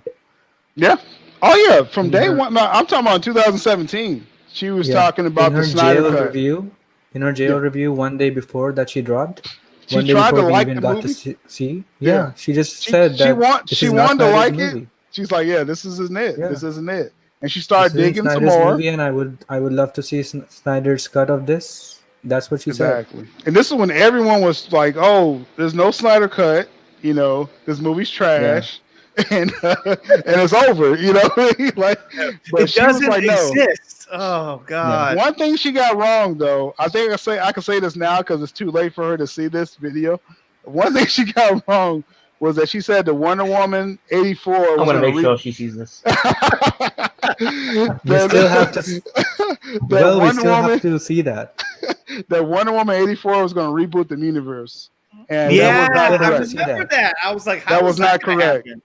Yeah, I disagree with her a couple times. She hasn't blocked me over the years, so I guess I'm good right now. But we still have to see that, though. It very well may be Flashpoint. Hey, who knows? She ends up being right, unless you're Kathy Yan, then you're never right. That one, she's going to go ham if that comes right. She got the most hate for that one thing. Yeah. I couldn't defend her on that one. Yeah. She was like, it's going to be Flashpoint. I was like, oh, Grace. Like, oh, come on. And the way she was saying it, like, just quickly getting on the video before everyone else and then just detail putting all the stuff out. I was like, maybe it's true, because at that time they shifted the release date of Wonder Woman so far ahead. Yeah. So maybe it was on the table, but then Suja Hadra got moved out of there. They all got sent out of there. All those guys, and they needed to. Man. Oh man, I was like, man, it was funny. Go ahead, Nick. No, you gotta think about it. So at one point, they must have asked themselves, like, "Hey, so how come you guys didn't go with this vision?" Oh well, it just didn't really work out. I want to know what they said to Kamar and those guys. It's kind of like, I want to know what they said. Like, at what point did you decide, hey, you know what, we gotta change this. Let's get Joss Whedon in here. Let's change the whole tone. You want to know what they said? Yeah, I want to know what they said. they said, "So why did you fire the guy that made us $2 billion?" I'm Are you sure talking they about That was did. what they said. You talking about AT&T came in and said that? Mhm. Yeah. Oh yeah, and it's funny seeing Toby Emmerich being quoted in the article. Like, oh yeah, we just because he was one of those WB guys that was Nope. crapping on Zach the whole time. He got demoted Yep. so hard, and he had to say, "Oh yeah, Yep. we love Zach's vision." Like he's like Yep. quoted. He's like, "Oh, we No, your begged plate's Zach." trash. I bet he didn't even write those lines. He It's didn't someone write it. else. He was just quoted, Yeah. as publicist, Yeah, But exactly. I love that his name was put there. I was like, yeah, take that because you idiot, you messed it up. I mean, he had to because He's gonna get he's fired if he working didn't with say he's working with Warner Max now. that. Exactly. So It's Oh, all man. it's all about Warner Media. It's AT&T. They put their executives over everyone in the WB offices, so they're checking everything at this point. You see them on Twitter, man. Like AT&T runs this right now. So man, Jeremy if you Ramirez says, "So what's the deal with this with Cyborg?" I don't know. Maybe Sil, can you drop any What's the knowledge deal on with Cyborg? So the latest that we heard on the Culture Nerd, which He's getting married. at the Culture Nerd, is that Cyborg is the next thing they're fast tracking after Zack Snyder's Justice League drops. They're going to fast track Cyborg. The only thing they're kind of waiting on is to see the exposure or the reaction. We know Ray Porter's going to be great, or not Ray Porter, but Ray Fisher. Ray Fisher. We know he's going to be great. both are gonna be great. Too many Rays, right? Yeah. And then the movie Ray is on HBO Max too, the Ray Charles. But anyway, Ray Fisher. Ray who? They're Ray Charles, but you have to look it up later. But No, it was a title. It was a joke. yeah, but Ray Fisher, they're waiting to kind of see the build up to Ray Fisher, but it's gonna be no doubt that they just say it's a Cyborg series, but they did not say it's Ray Fisher yet. But I believe it's gonna be him going forward. Ray who? Fisher. Fisher. No, Ray Skywalker. Oh God. No. This is not the Jedi No. Council. This is it's 5 a.m. Ascended talking now. right. Yeah, it's not even said it. Hey, you know what's funny is that when I saw Rise of Skywalker, so I saw it when I was on vacation, right? So I wasn't working, the kids weren't around, and so my wife and I and a few of our friends, we're hanging out, having drinks all day, just letting loose, right? And then I'm like, hey, let's go see that Rise of Skywalker. So I went and saw it. And when I saw it the first time, I was like, this is amazing. Like, this is so badass. And then when I saw it again the second time, I was like, this is actually kind of stupid. I was like, they're really jumping around here. I was like, what was I really thinking? I even went on Twitter. I was like, J.J. Abrams knocked it out of the park. I was so amped. And then when I saw it again, I was like, man, this is not as epic as I thought it was. I even compared it to Endgame. I was like, I was hell tripping. But on the end of that article, go ahead, buddy. For me, it was exactly the opposite of you. Like I was extremely hyped for it because I love J.J. Abrams' Force Awakens. I really love The Last Jedi, and yeah, I know. Yeah, so Star Wars joke. Thanks for throwing the whole conversation out. Yeah, now we're talking about Star Wars. Hey, it was funny. A couple of days ago, when I was talking to Krypton Cage, and he's talking about Ninja Turtles, the animated movie, and I start talking about the freaking the live action movies, and he's like, "Wait, what are you talking about?" Basically, he was like, "What are you talking about?" I'm like, "Oh wait, you're talking about the animated movies. I don't know what the hell I'm talking about." But let me, on the end of what I was saying with the article, on the Culture Nerd, which you can find on Twitter at the Culture Nerd, we had an update today that said after that Cyborg article that Zack Snyder liked the article on Vero, confirming that it's going to be a Cyborg series coming after Zack Snyder's Justice League. So that's breaking news for y'all today. Damn. So, say it again. Zack Snyder liked the article that was saying that Cyborg is coming up next, so it's official. Anything he liked, you saw in the past year, anything that he liked, he was following up on, and yeah, it's coming. Cyborg's coming, so get ready. Now, I don't want to toot my own horn, but the trailer that we worked on, the Justice League redub trailer, he liked that too. So he just liked it. It was his stuff, so he liked it. Oh yeah, what about the second trailer though? What's that? What about the second trailer? That's a trailer. Good point. Second trailer what? What about it, man? Second trailer of what? It's too late. I'm gonna go to bed now. Got those Star Wars jokes, man.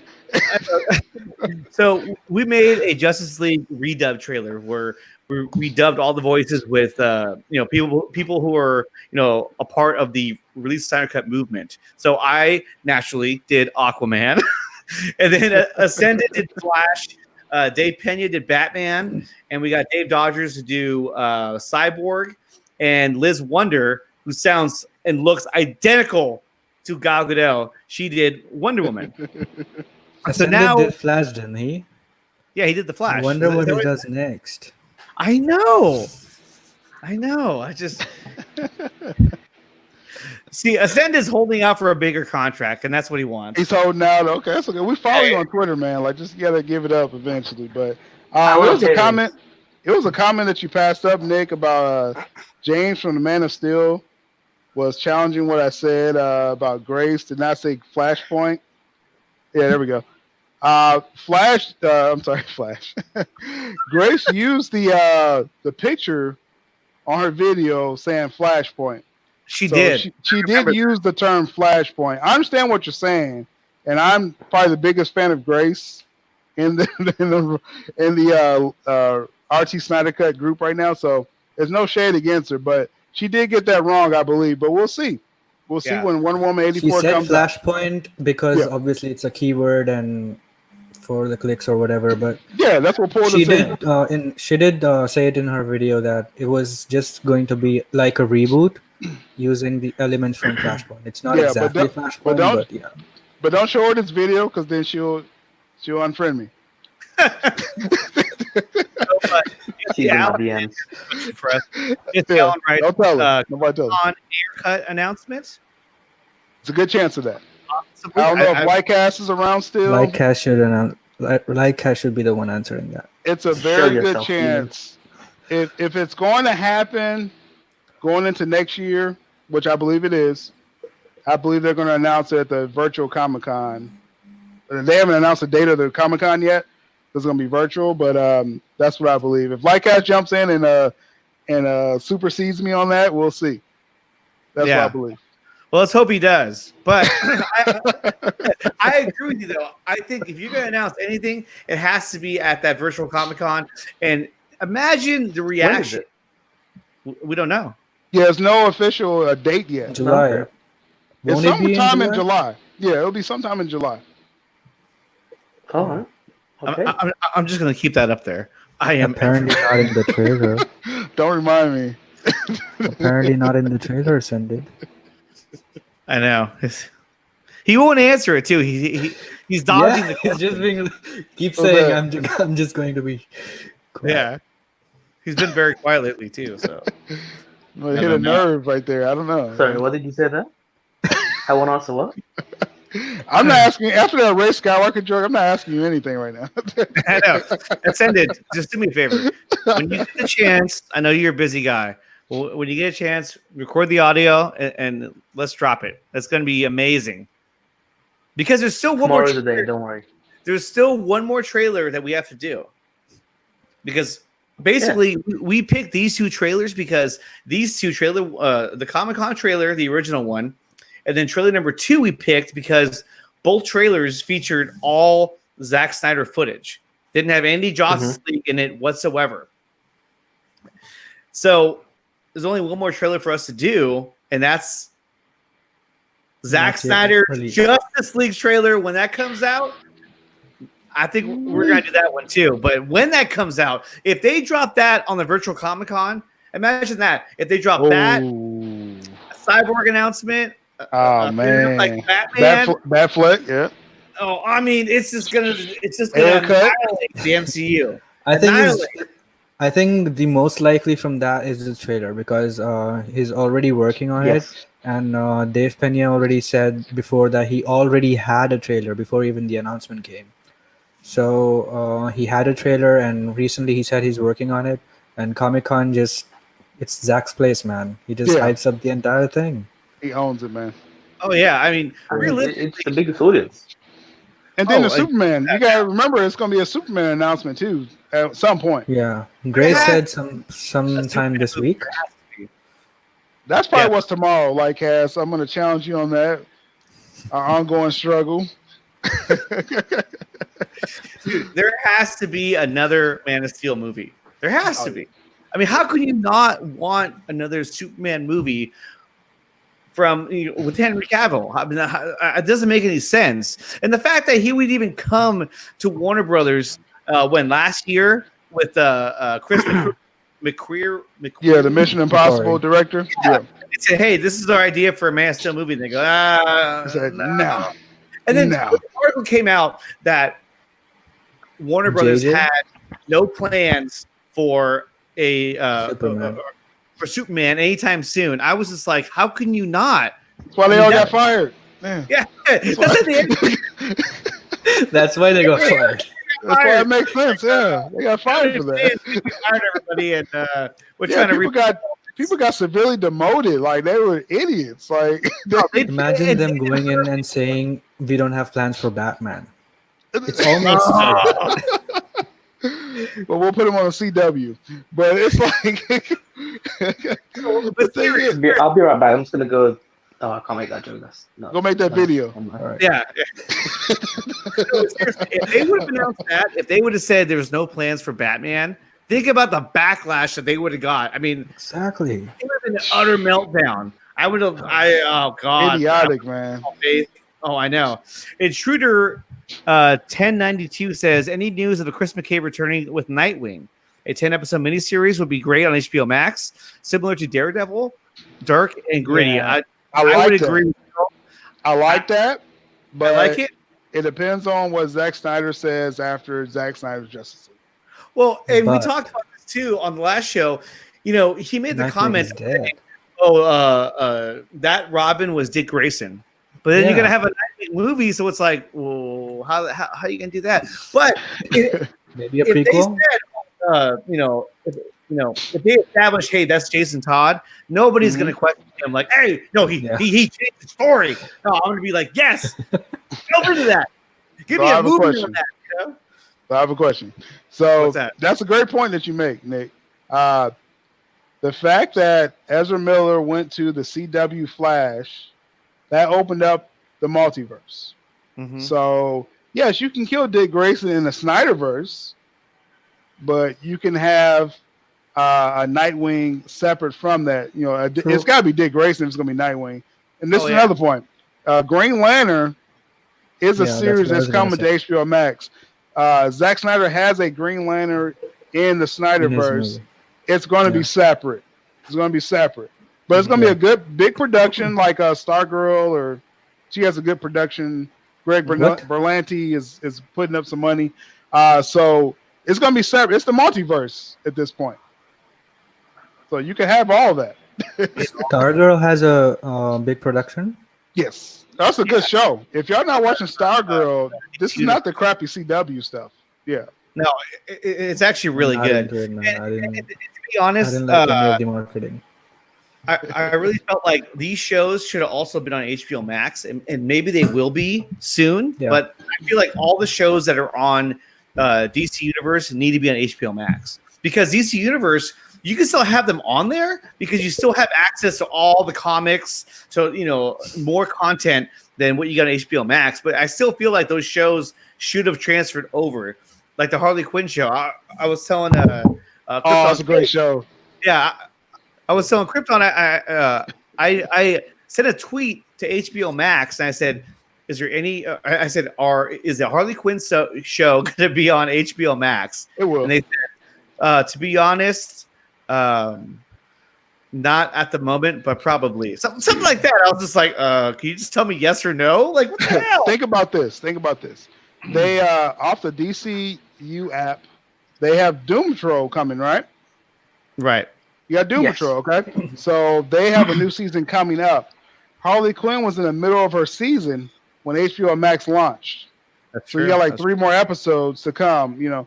So season 3, I'm gonna put my name on that one right there. That Harley Quinn is gonna be on HBO Max, season 3, because there's no reason not to. It's their biggest show. Yeah, it's their biggest show, definitely. It's all about Bane. But and I mean that when I say biggest show. When I say biggest show, it's the 4th biggest show streaming this year, behind like I wish Lightcast was here with that chart, but of all the streaming shows, Mandalorian, everything, Harley Quinn is number 4 in the world, so it's coming. You got Mandalorian. I'm gonna find that now. The Witcher. Mandalorian. The Witcher. Y'all keep talking. No, it's over Witcher. It's over Witcher. Okay. Yeah. I'm gonna find it though. Y'all keep talking. The Witcher is good. I really like The Witcher. The first episode, like the first part of it, I was like, "Where are we going with this?" But then it got really good. And then I thought the best episode was the one where what was it? He had to fight. He had to fight that. It was a girl who had been turned into like this creature who screams and she looked almost like an insect. Yeah. That was the best episode. I was hella scared. I was just like, but it was so good. It was so good. All right. On the Culture Nerd. Go ahead. I'm sorry. What wedding scene? No, it's okay. Go ahead. Okay. On the wedding scene in The Witcher. With like the wolf guy? Yeah. Oh, that was the best. Yeah. Well, the wedding scene with the hedgehog was the best in my opinion.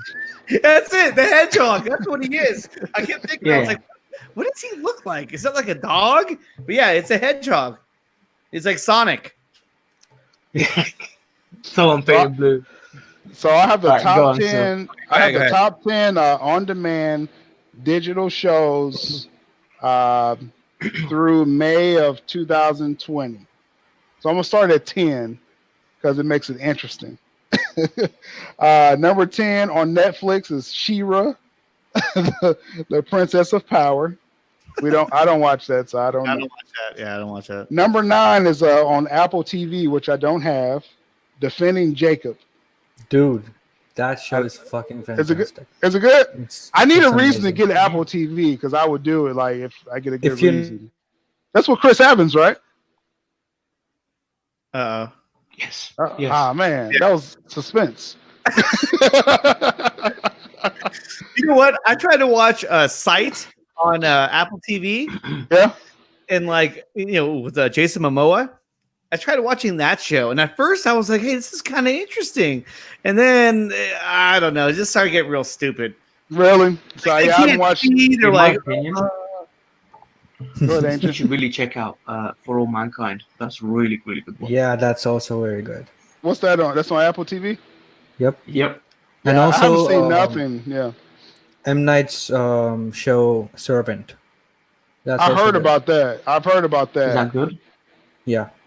But Defending Jacob is the best, man. Really? I gotta get cultured in Apple TV because if I'm gonna write articles, I need to know Apple TV. You know. Yeah. Right. So that's number 9, Defending Jacob. Number 8 is Your Witcher on Netflix. Number 7, Outer Banks on Netflix. Number 6 is Money Heist on Netflix. I don't know what that is. Number 5 is Titans.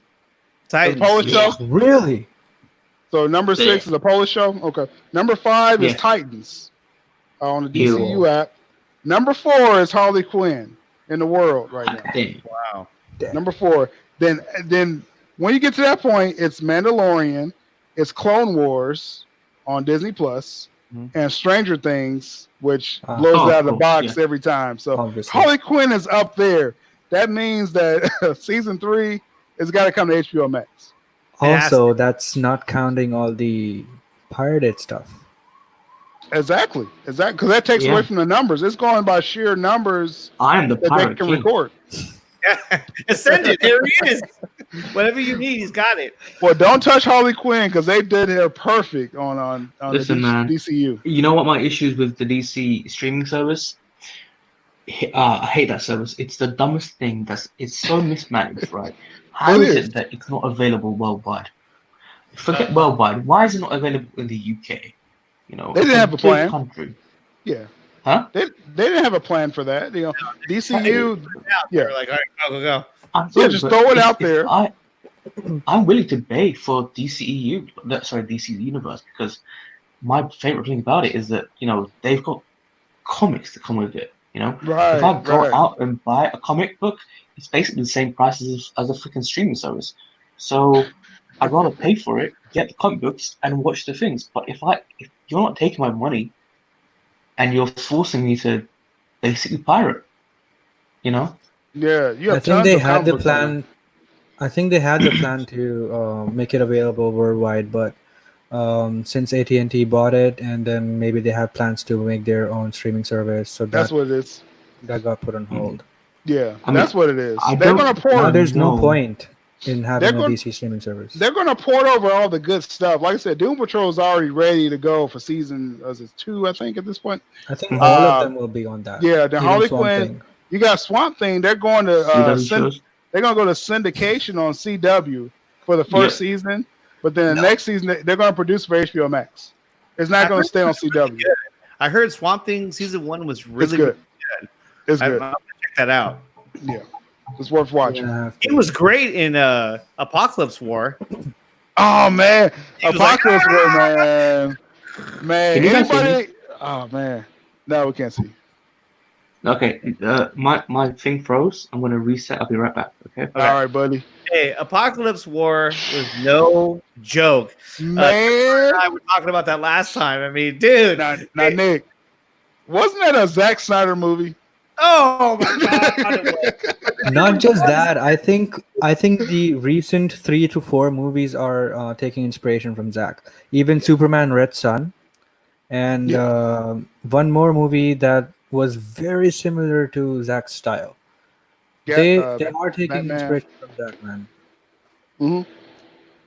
Because That Apocalypse obviously one, Jay man. Oliver is involved, and Oh, we yeah. all know that Yeah. he's working with Snyder Oh, as well. So It's incredible. And he even said that Ben Affleck's script was incredible. Yeah. It was the best he had ever read. So let's hope we see that. But going back to Apocalypse War, dude, they were just killing people. It was so amazing, man. Like On I set, was in the shock. writer's like, hey, I'm gonna kill this person. Oh yeah, guess what? I'm gonna kill this person. All right, how you gonna do it? I'm gonna have Starfire, and all you're gonna see is her ripped apart and all her organs. She laying lived there, you though. know? She lived though. Starfire lived, but I'll tell you, I was in shock the whole movie. But I'm sorry for any spoilers in the chat. I'm just gonna say one spoiler. But when Lady Shiva got shot in the head in that battle, I was like, oh, it's on. Like It's on. anybody could die at this point. When she went out, I was like, oh man, Damian was like a G the whole movie, man. Like I love Damian she Wayne. wasn't even a main Shot in the character, head. and in that scene, it was just the Random. first appearance. Yeah, just first appearance of her, and then shot in the And head. they got rid of her. I was like, Shot in the wow. head. I was like, whoa. Yeah. this- And then while they're running, we see Black Manta, and he Black wasn't Manta gets even torn in the apart. entire time. Yeah. No lines. No lines. No lines at all. He was out there beasting and he just got ripped apart. Yeah, That girl gets collided on, ripped apart.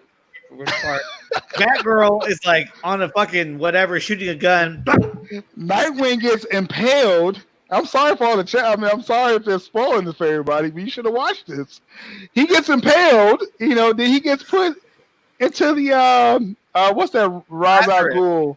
The Lazarus pit. I'm like, oh my god, this movie had everything. He's like, Oh my god, man! Because you You know, see him so- at the end, Starfire. She's all torn up and she's holding him at the very end when Flash runs back and resets it. So Yeah. Starfire lived, but I thought amazing Raven. movie. I think that Raven? the writers were like, I I thought it think was it's rated Starfire. R. Oh yeah, it's right here. Yeah. Oh It yeah. has to be. The, No, Raven The dropped the writers- F-bomb when what's the guy? The magic guy. Constantine. Constantine.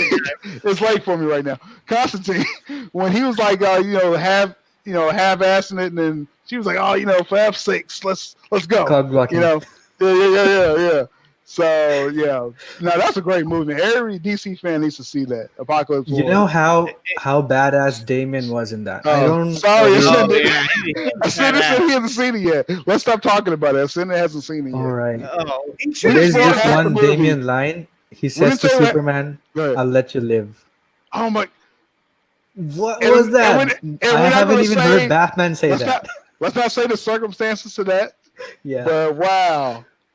Hey, who says that? Here's the thing: when oh man, and he's just like doesn't have a lot of power. And you know what? You should have seen it by now. I'm sorry, man.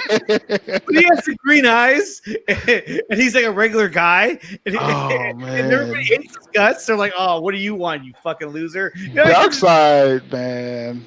Darkseid screwed Superman terribly, man. Yeah, like such a dick move. He like injects him with the kryptonite, and then he's like, "Now you go back to Earth and watch everybody die." Such an asshole move. I was like, "Wow, that's badass." I'm sorry if you have not seen Apocalypse War. I'm sorry. Like you should have seen it already. I'm sorry. It's been almost a month. Or Aquaman is like ripped in half, and like that was.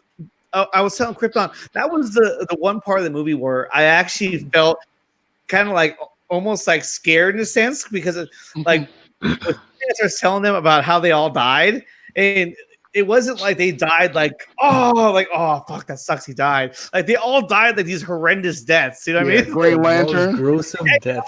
How in the animated universe. How Jordan didn't stand a chance. Oh yeah, like, he was. And then John Stewart. He dropped a magma shower on him. I was like, oh my god! He's crawling on the ground like. When that scene was happening, I knew that obviously he's not going to reach there, right? But in the background, Darkseid is like not even bothering. He's just talking. He's walking with his hands behind his back. Like I know. He's saying his stupid line. I'm gonna get to there in 1 minute. He's like, "Hey, Batman, drop a magma shower on him." And then the whole time I kept thinking that Batman was like playing Darkseid. I'm like, oh, like it was really Lex. Yeah, and at the same time, so I'm like, oh yeah, like he's playing Darkseid. He knows what's going on. No, he had no idea. Me too. He when was they so said that Darkseid, I was like, oh, damn it. When they said that Lois had a source, I thought for a moment it was Batman because yeah, that's why they led into that. That was good direction, though. Yeah, that was good storytelling. And I think they did that to Batman to show how the most unbreakable minds can also be broken. Yeah, from that. And that put on the elements of the Apocalypse in the comic run of that story, where he got into that chair. So they had to kind of mold that into the story, for that. Oh right. Yeah. Did you guys see Flash season 4? No, Yes. I've only seen the first 2 seasons of Flash, which I liked, and then I haven't been able to get back to it. Don't keep watching it. Don't watch anymore. Yeah, that's what I've heard. But the first 2 were good. The first one was the best one, I thought. Just stop there. Yeah. Is Ancient back in the chat? Because I don't hear him if he is. Yeah, he is. I'm here. Okay. You hear me? It's like laying in bed. Just let him. Okay, but yeah. So you saw Flash season 4, right? Yes, I did. Yeah. Okay, so You there hear me was now? a villain. Who was the main villain in season 4? Is that DeVoe? I believe? Devo, right? Yeah. So Devo had that Morbius chair. That was the same chair that Batman had, right? Okay. Is it? I mean, if it's called the Mobius chair, yes. I mean, that was the chair that Batman Yeah, had. that was Morbius chair. Okay. So I think it was the same thing. Gotcha. That's a good catch right there. I didn't even think about that. But yeah, don't watch Flash after season 2. Don't watch it. I won't now. You've seen the best. You've seen Reverse Flash's full him. story. You've seen Zoom. He was That's it. Zoom was awesome. And the voice was the Candyman.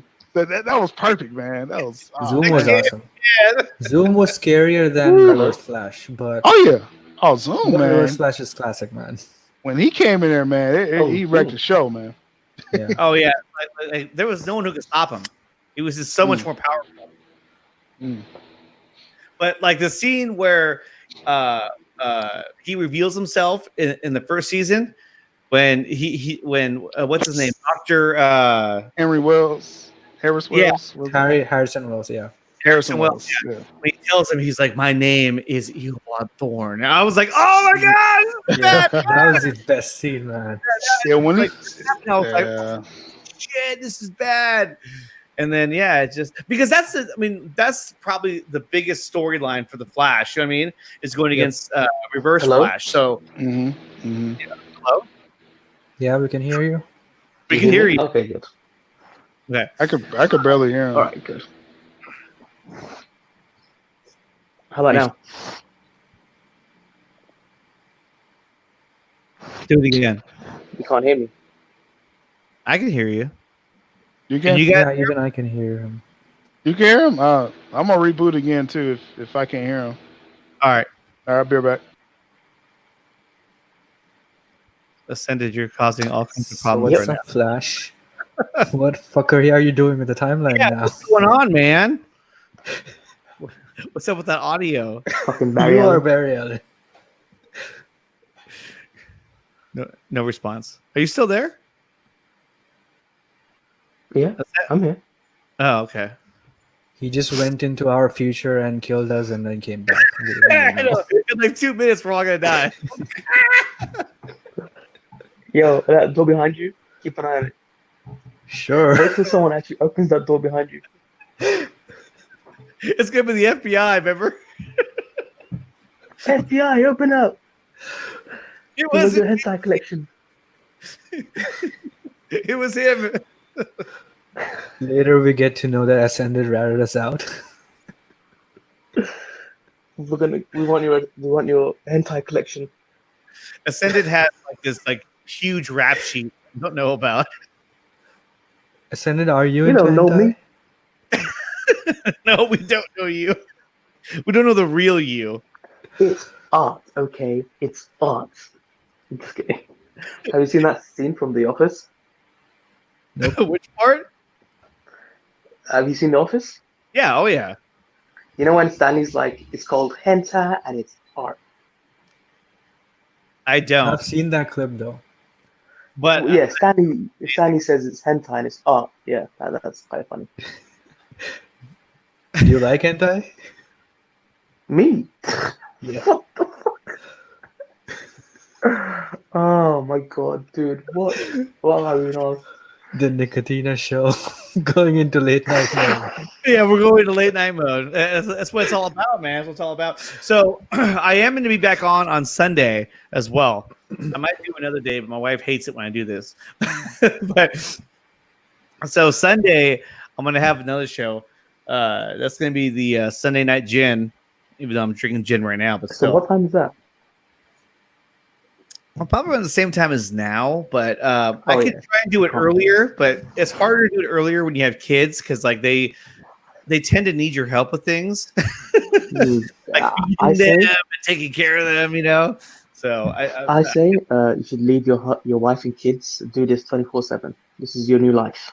this is my new life. I'm gonna move Yep. to England. Oh, he's back. He's over here waving at me. Here. Like, Oh man, it's an important conversation going on. All the hentai talk. Apocalypse War. We spoiled it, right? There were some people who died in that movie that. Yeah, thanks, man. I never heard it before the first time. You want to send me a full list of everybody that died? Actually, yeah, I can. Everybody died. Everybody died.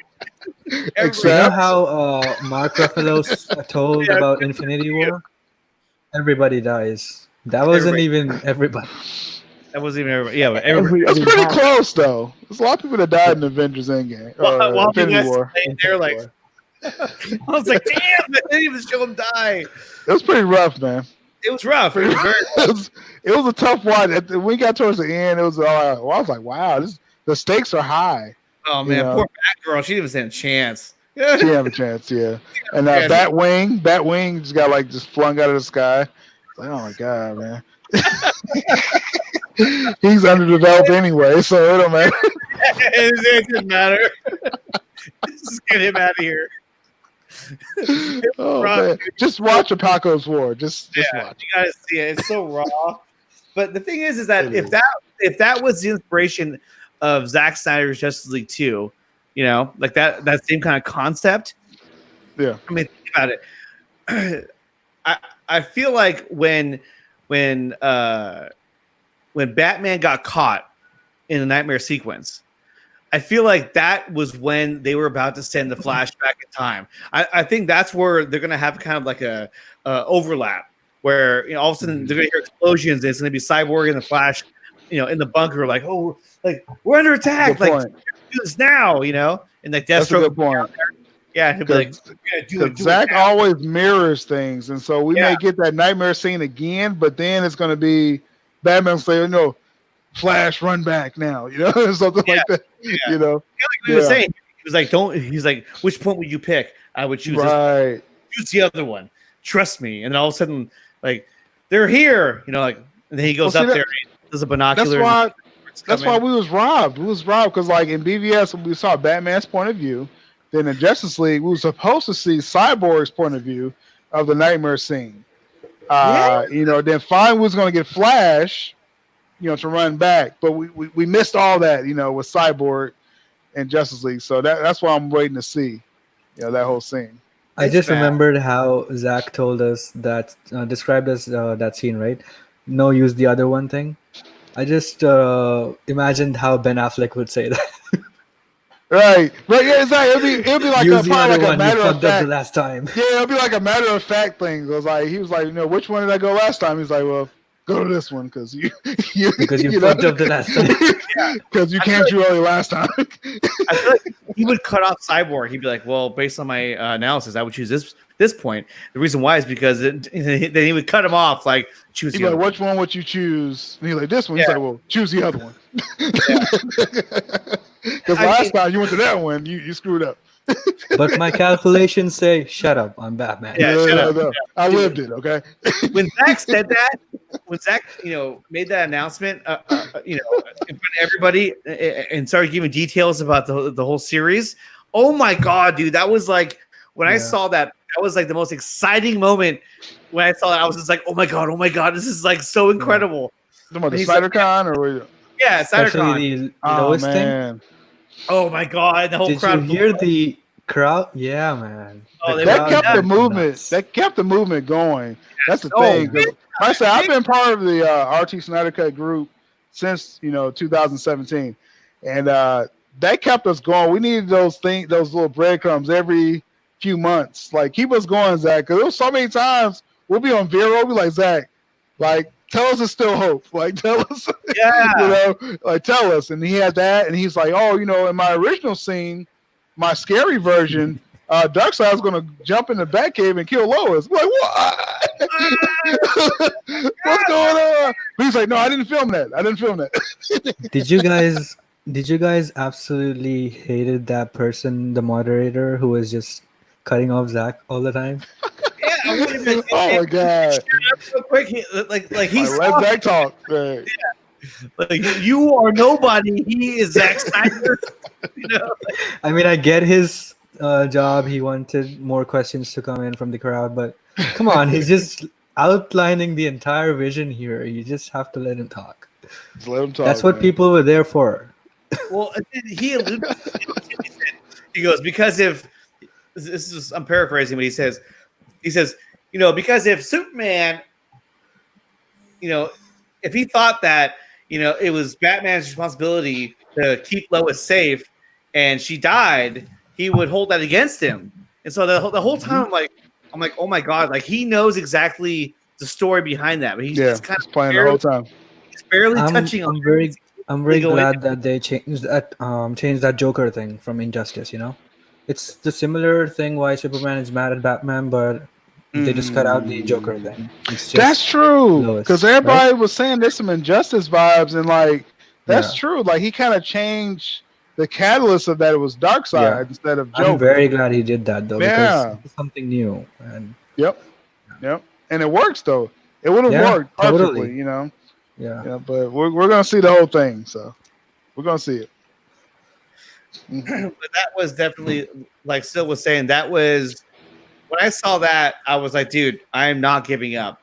Like there obviously is something. You know, they gave us hope, man.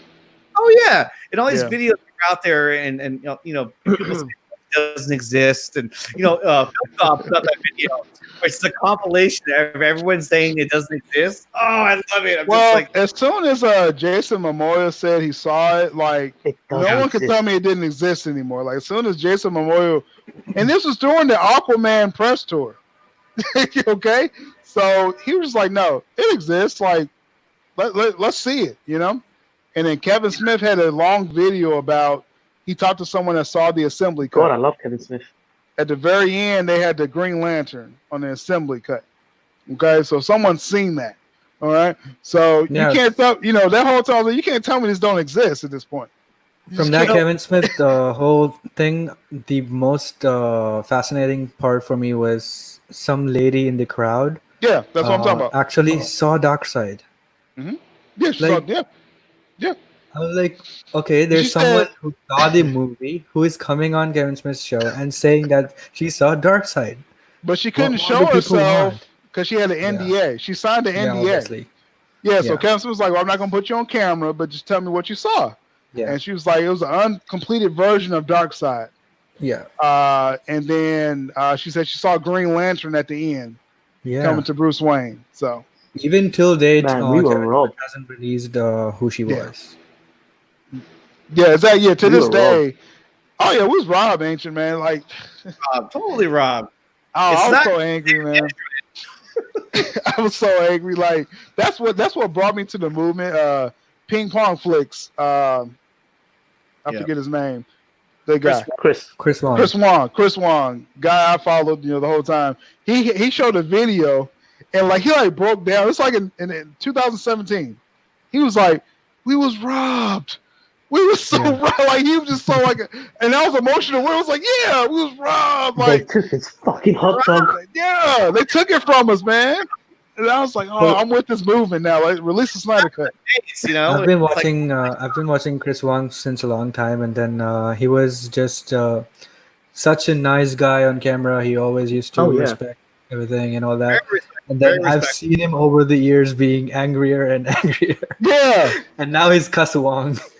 Yeah. Which is hilarious. Now he cusses more, for some reason. You shouldn't have mad at him. It's the Batman arc, man. You can only take so much. Well, that's why start snapping necks now and killing people. The day of the watch party, after it was over, that's why I put out that video of myself eating the hot dog. And I made that, and I initially I DM'd that to Chris, and he replied with he laughed and was like, "Dude, that's awesome." And then after that, I posted it on Twitter. I was like, you know what? I'm gonna send everyone this one. Yeah. I think I saw that. Yeah, that's what it was. It was like, you know what that tastes like? Justice. It's time. We finally got justice for that. Everything we've been through, all these people, saying that doesn't exist. Everybody. Man. All of them. It's just ridiculous. Yeah, if y'all see the on the YouTube channel, the release of Snyder Cut YouTube channel, we had videos after it was released. We had a roundtable. And we were just talking about everybody's story. What happened the day you found out, and it's it was amazing the stories we heard of people just pure joy and just like you said, hot dogs and stuff like that. It's a monumental day, man, when it was finally announced, Hey, but I'm telling you right now, and I've said it before, and I'll say it again. The day that I knew that it existed was when I saw the leaks that Ascended had posted. When I saw those, I knew that there was something else that we hadn't seen yet. Mm-hmm. I've told him before, it made me a believer. That's when I was like, what? There is more to this. I mean, look at these scenes. The special effects are done on these scenes. This is ridiculous. And we had these. That was early 2018, right? Or was that 2017? It was a scene of Harold Cyborg. Earth November 2019. Okay. November 2017. Yeah. Allen. Really? I believe it. I was like, It was the wow. cyborg scene, right? Cyborg. Yeah. Dude, Yeah, Barry that Allen. cyborg scene with the Yeah. missiles. He's moving the missiles. Oh my Yeah. god, that was. I was like, But you know why what's didn't the we best see thing about this? this? After it was just after Zach's stream that he did for the Man of Steel announcement, Ray did a live stream and he said the first place where he actually saw himself with the cyborg stuff was through my leaks. So he saw himself doing it on the screen when he recorded it, but he never saw it on anything where it was rendered in any way. Wow. And he saw it first through me. Through that scene. Damn. That was crazy. It's And you like They never tried to come after you for that?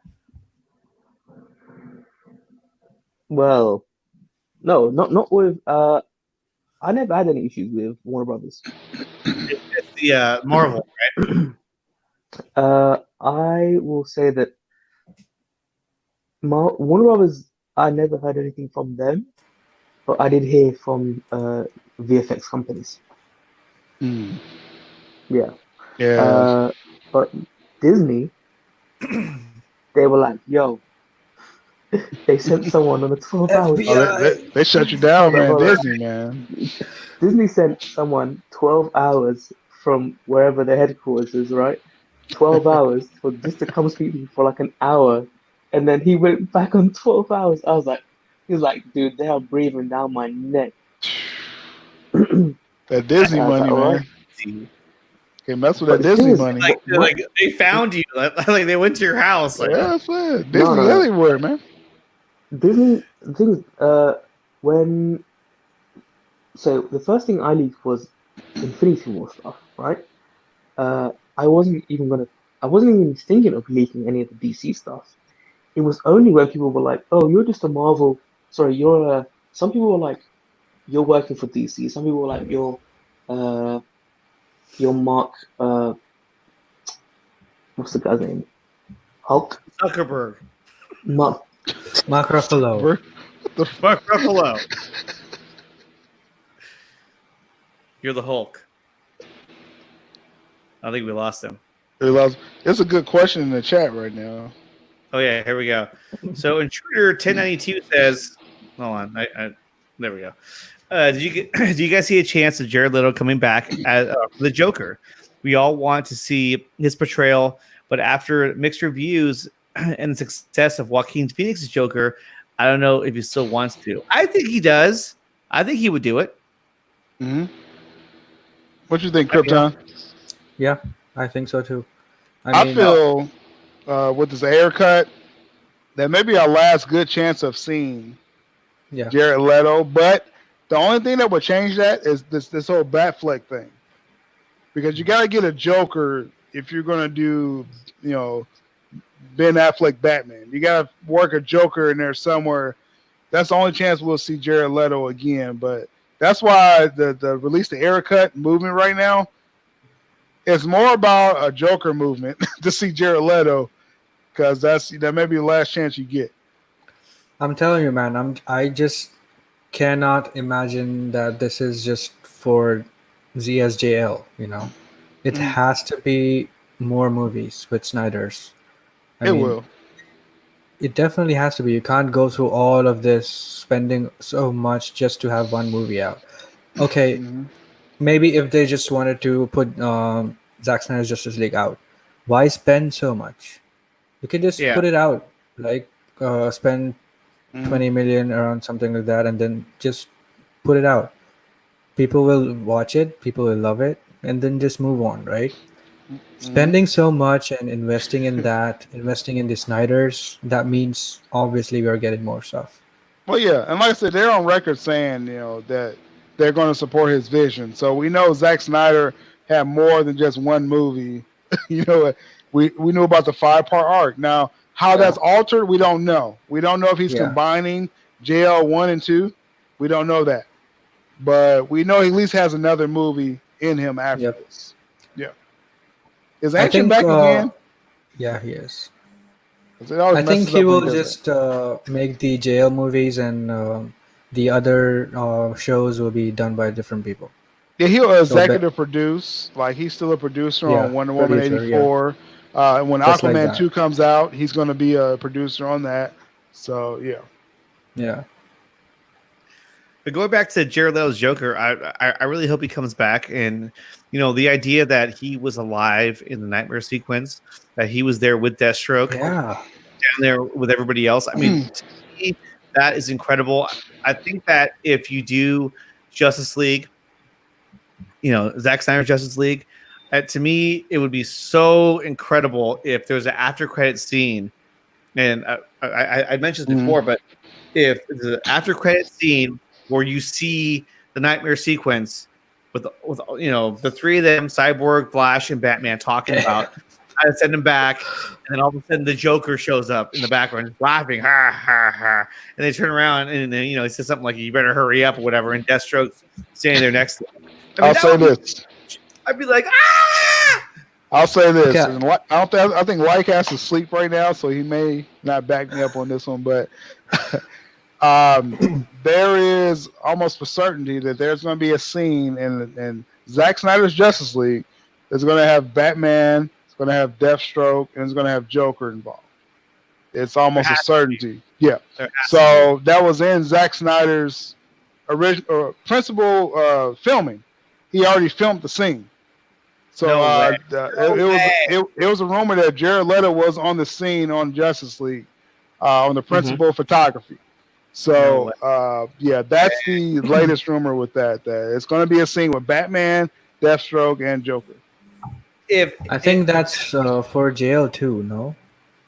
No, they said he already shot it for jail because you got to remember before JL1 shot, they got scared of the scary idea of Zack. So he had to combine JL1 and 2 together. And he got the film already. Now he can rework it now, you know what I'm saying? But he already has the shot. JL1 and 2 though. No, he said he did. Zack? He said he combined the ideas of JL1 and 2 together. Because at first supposed to be 2 films, actually 3 but 3, yeah. Yeah, but he combined 1 and 2 together to kind of fast track the story because they got scared of BVS. So he's on record saying that. So, but we know for a fact that he had principal photography with Jared Leto, with the guy that plays Deathstroke. I always mess up his name. Joe Manchin. That flip. Yeah. So that's a fact. There's 5 hours of footage, right? So. Yeah. He's in there. He's in there. God. It'll probably be like episode 6 or 7. I don't know how he's gonna do it, but Jared Leto is in Justice League. I can book that he's in. Okay, so let's go around the table real quick.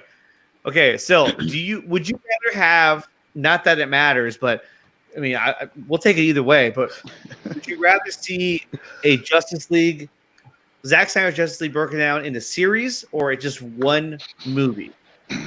I like the series. idea because you got to remember, this was Zack Snyder's idea to do a series.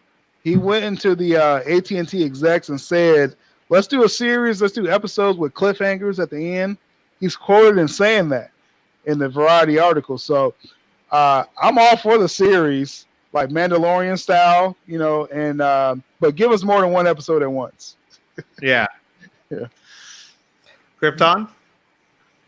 Yeah, I'm with Sil on this one. I'm totally behind the series idea, but I don't want more than one episode. I just, I am weird like this. I love the suspense that drags me for 1 week, and I love waiting for that. I don't know if I can do it again. Watching Game of Thrones. Oh my God! Every week, whenever it would end, I'm like, you can have so much to talk about with so many people. Everyone will be talking about that. I'll have a show after every damn episode. I'll tell you that. But the last show that did that had a every episode you're like, oh, at least for me, was Lost. Every time that the episode would end, I'd be like, oh, no, what's happening? I go online and start blogging. Back then, there wasn't video like this. You just go online and you just type in blogs like, hey man, incredible. But that was the last show that was the first show that I watched where I was like on the edge of my seat every episode. So it's a deep cut, but the last series that I felt like on the edge of my seat was Fringe on Fox. If you ever watched that, that was really good. When they started cutting at the end of those episodes, but I'm off topic, but okay. But still, no, it was really good. Krypton, do you have one as well? Perhaps a native Indian show. Every show with this guy. Almost every show, but the way I can remember, the biggest one is still Game of Thrones. Every person I was talking to was talking about those episodes, and everyone had different theories, and people hated them. I liked the last season, but there was so much I could understand why they hated it, because they invested 7 years behind that show. For me, it was just 2 years. Yeah. Yeah, for you it was 2 years. So, are there any shows in India that we don't know about that are just like really, really good, or like TV in India? Is it any good? We're going way off topic here. It's all good. It's There's just one on Netflix, I think, Sacred Games. I don't know if you've heard of it. No. Sacred Games. So it's kind of like a mini version of Game of Thrones. Oh, okay. It's a crime drama and sorts of that, but it's episodic in the way of Game of Thrones. So that's good, kind of good. But apart from that, I wouldn't recommend really. Well, dude, you speak like incredible English, by the way. Yeah. Like, I would never even think that you were in India. I'd be like, yeah, this guy's American. Like, it's incredible. It's amazing. But we all lack in front of Ascended Ancient here. He's British. I know. He's not even with us anymore. I think he fell asleep. I'm here. He's here. He's just listening and smiling and blushing, I guess. Hey, it's a We're good thing supposed to tell you something. We're spoiling Apocalypse War right now. Hey, he's trying to watch it right now. He's just like, guys, shut up. Shut up. He's got the cliff notes. He's going to league ZSJL. This is what you get. Yeah, he's like, guys, I have a leak. Here we go. Actually, you get what you deserve. He had a Ascended was talking about the Shazam trailer that I guess never got released. That was a different. I've heard about that. Ascended, are you? Yes, that's the thing. I think you were real. I didn't think it was real, but it was. I heard about it. You know what? Let me tell you something, right? I'm kind of disappointed at how HBO has been. Okay, so now it's out and it's too little, too late. But I think them advertising HBO Max was just could have been a lot better. For example, for me, if I was trying to get HBO Max there and trying to get everyone hyped, I would have released like a bunch of trailers that never got released, and I would have just put at the end HBO Max. Like for example, the one I saw, and maybe Sil, we can talk about that another time.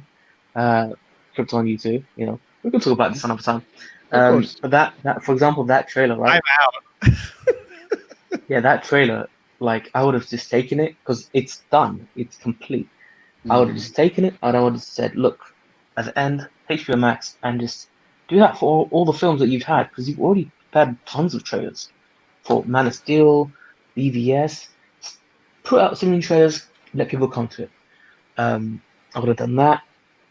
Going back to what you were saying about going around the round circle, and what was the question there? Movie or series? Yeah, movie or series. But before Or that, can I stop you for a second? Okay, so where did you see that trailer, the unreleased Shazam trailer? In the theaters? No. Oh, Internet. it's a leaked thing. Friends. Okay. Friends Yes, I was wondering why Friends. other movies don't have the alternate trailers. I mean, I think the case in this trailer was that it was supposed to be released, but somebody leaked about they described it online, and then they were like, okay, we'll just cut a brand new trailer together. So that's trailer cut was kind of forgotten, but it was a really really good trailer. That's what I hear. I never seen it though. We're on 214 now. 214. So what was that? Here it is. We're on 214. Release the Snyder cut. Oh wait, Somebody's tired. Yeah, somebody's tired. So, last question. So, Ascended, would you rather see Justice League, Zack Snyder's Justice League, as a series or a movie? Wake I up. don't know. I think I would love the full 5 hours or whatever they've got. Right. All right. I'm boring still. So the problem is I want to see all of it, right? But for me, if so I know for a fact that if they release one episode straight up and it doesn't end with a bang, it's going to get roasted by the media. That to me just feels like inevitable. That's why I kind of want it to be as a film, because that's how it was supposed to be, right? I want people to enjoy it there and then with everything that was meant to be. But I also want that extra time, and I also want people to be suspended and not to just forget it. You know, if you look at this, that's kind of why I hate Netflix. They just drop something and it's gone. But if you look at The Mandalorian, it went on for a long time, and even now people talk about it. So I would say TV show, a miniseries, but maybe at the beginning drop first two, and then do 1 week. So and that's been the pattern so far with HBO Max. Like I said, their new original series, they've been dropping multiple episodes at once. So that may be the trend that they're going to do going forward. Yeah, look, one of the reasons why I always go with the series is that eventually we'll definitely get a movie cut of it, right? Exactly. Yeah. Either officially or some fan will do it. You're going to get a long form at some point. I still believe it's going to be Blu-ray. I really do believe definitely. that. They're going to release it all. Either way, it's Blu-ray. Definitely. What I've said is, why not release it as a movie, right? Get him to do his cut, and then they can take this and do this for their future films, right? Get him to release his cut, and then give him the extra time for his miniseries, right? So we'll have 5 episodes with extended extended scenes. So what they can do after the movie, after this film, they can, for example, if they did, Suicide Squad with James Gunn, they'll put it on HBO Max and they'll be like, "Hey, James, come in. You have some extended scenes. Put these into a mini-series format, so people can go watch the movie and then they can come back and watch this mini-series that has a lot more information in there." Why not? So it'll be like Zack Snyder's Ultimate Edition, basically. But that's not profitable for HBO Max because they go by the subscriptions and episodic format. Number of streams. Yep. Yeah. So I think for them, the series. Yeah, exactly. Although for them, the stream. I would watch it so many times. It wouldn't matter how many if it's a series or not. I would watch it. Yeah, definitely. We will watch it. It's about number. Yeah, no. I think it's going to be a series. I like the idea of a movie, but I think it's going to be a series because it's HBO Max and they want to keep subscribers. They want to keep the fans back every single week. And I just think it's inevitable that it's going to be a series. And Schroeder Two writes, I'm excited for what you just said about the Joker in Justice League. Still, it's true. Hopefully, Batfleck returns for a series then. An arc similar to Death in the Family or Batman Endgame. That would be one. Deathstroke in it. Yeah, I mean that would be a great way to take out Batfleck, do the Endgame series. I'm a big comic book guy, so like that would be a good because that's when Batman and Joker died at the same time in Endgame. So that would be a great way to go out. Romeo and Juliet, but exactly because Joker loves Batman. Like if people know Joker, he is in love with Batman. Actually, it's a sick thing, but he doesn't want to know who he is. That's not the point. Right. It's the game. It's all about the game. Yeah. Like he doesn't care. He doesn't want to know who he is because to him, he's just Batman, and he does what Batman does. To know who he is would ruin it. So it's like no. Exactly. Yeah. Exactly. So yeah, Intruder 1092. Like I said, it's going to be a scene with Batfleck, Deathstroke, and Joker in Zack Snyder's Justice League. It's just a matter of what episode it is. And then from there, if Batfleck wants to do a series, then it's a good chance we can see Leto again. I'm not confident that we're going to, because after Joaquin Phoenix, I think he kind of knocked it out of the park. I don't know, but yeah, you're going to see that scene. Do you guys make it happen? Do you guys think there's going to be a Batman versus Deathstroke fight scene in jail? That's what I'm not sure of. I just know it's a scene. I don't know if it's going to be a fight or what's going to come Those of it. emojis Joe Manganiello put on his tweet, He's excited about that scene, whatever it is. He put a bat, he put the Deathstroke swords, and then he put a dead skull. Yeah. So that was the other thing, too, is that he put the skull. And so everyone thought, okay, so it means because, they're fighting, At the same time, I was like, what if he's hinting, is his way of hinting at like the Joker? Because, I mean, the Joker wears white makeup. You know what I mean? So what if like that's actually what he was hinting at, was that he was actually there? Because if you put like a clown or whatever, then everyone would be like, oh my God, the Joker's there. Right. You say that, I'll just put this because it's the closest thing that I can put down. Looks like Jared Leto. I just know, Joe Manganiello, he's very excited about whatever that scene is. Yep. So since so many years. yeah. So he's ready as soon, because like if you see the timeline when Zack Snyder's Justice League was announced, he was like, "Oh, that end credit scene though, like a few minutes after." It was like right on. Yeah. He was like, "Oh, I'm ready. It's going down." This dude's been trying to get his 1 minute of fame for like 4 years now. That's sad. He was going to be the villain in the Batman movie. Yeah. Obviously, then he got robbed too. Dude, who's the director of The Raid?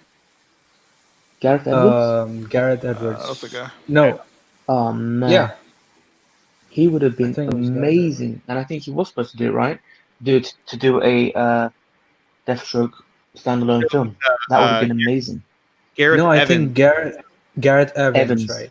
Evans, sorry. Gareth Edwards Edwards. Edwards is the Godzilla guy. Yeah. Well, guys, we're on 222 now. I'm gonna have to end this because I think a lot of us have to go to bed. But hey, I appreciate all of you guys on here. Ooh. I know Ascendant's gonna have to wake up now. You gotta go for 4 hours, man. I appreciate it and love all you guys coming on here and hanging out on the Nickatina Show. Your contributions to the show are I couldn't thank you. And I couldn't think any more than I am now. I just thank you so much for being on here. And then if you guys want a chance to go ahead and plug yourself, go ahead, Krypton. You can start. I'm Ray Skywalker, and I just such a terrible joke. No, I'm Ray Skywalker. Exactly.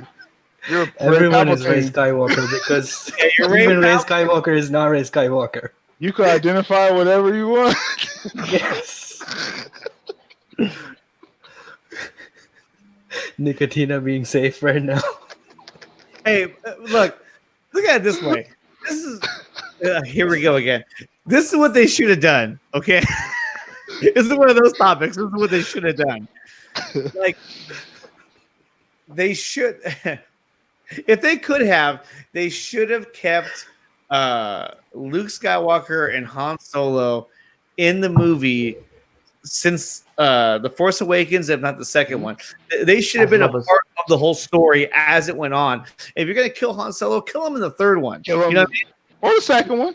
We'll take because in the original trilogy he should have died in the second one. So if they would have did that, I would have accepted it. Because The Force Awakens, I'm sorry, but he carried that movie. Like the fact that Han Solo was there for so long, like that was a major carry point of that story. Because I'm like, yeah, dude, I'm following Han Solo and Chewie with these two characters. This is badass. And then when they killed him, it was like, oh, I was done after that. Yeah, I was done with the whole trilogy. Yeah.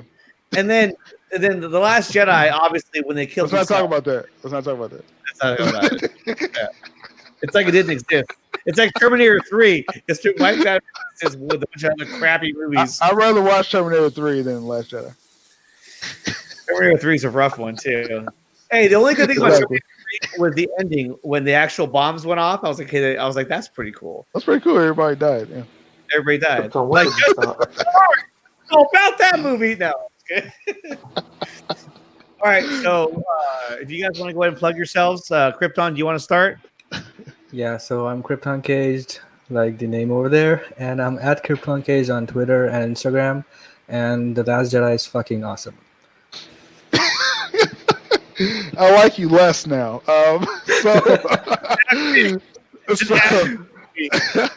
That's Sylabdul on Twitter. I'm a big informational guy, so I may do videos eventually, but right now it's Twitter.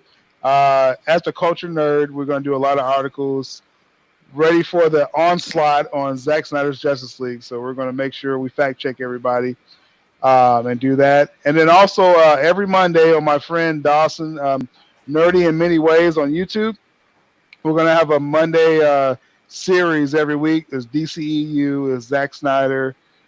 We may do occasional Star Wars. I don't know, but it's about that. We may have a surprise guest this Monday, a certain person that wrote a book about the release of Snyder Cut.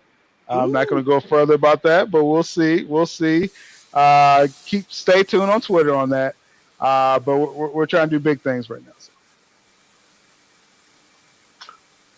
My turn? Okay, so I am the Ascended Ancient at Ascended Ancient on Twitter. I leaked a bunch of shit and I'll fucking do it again. Yeah. Also, hashtag Last Jedi sucks. Sucks balls. Hashtag I'm Ray Skywalker. Watch Apocalypse War.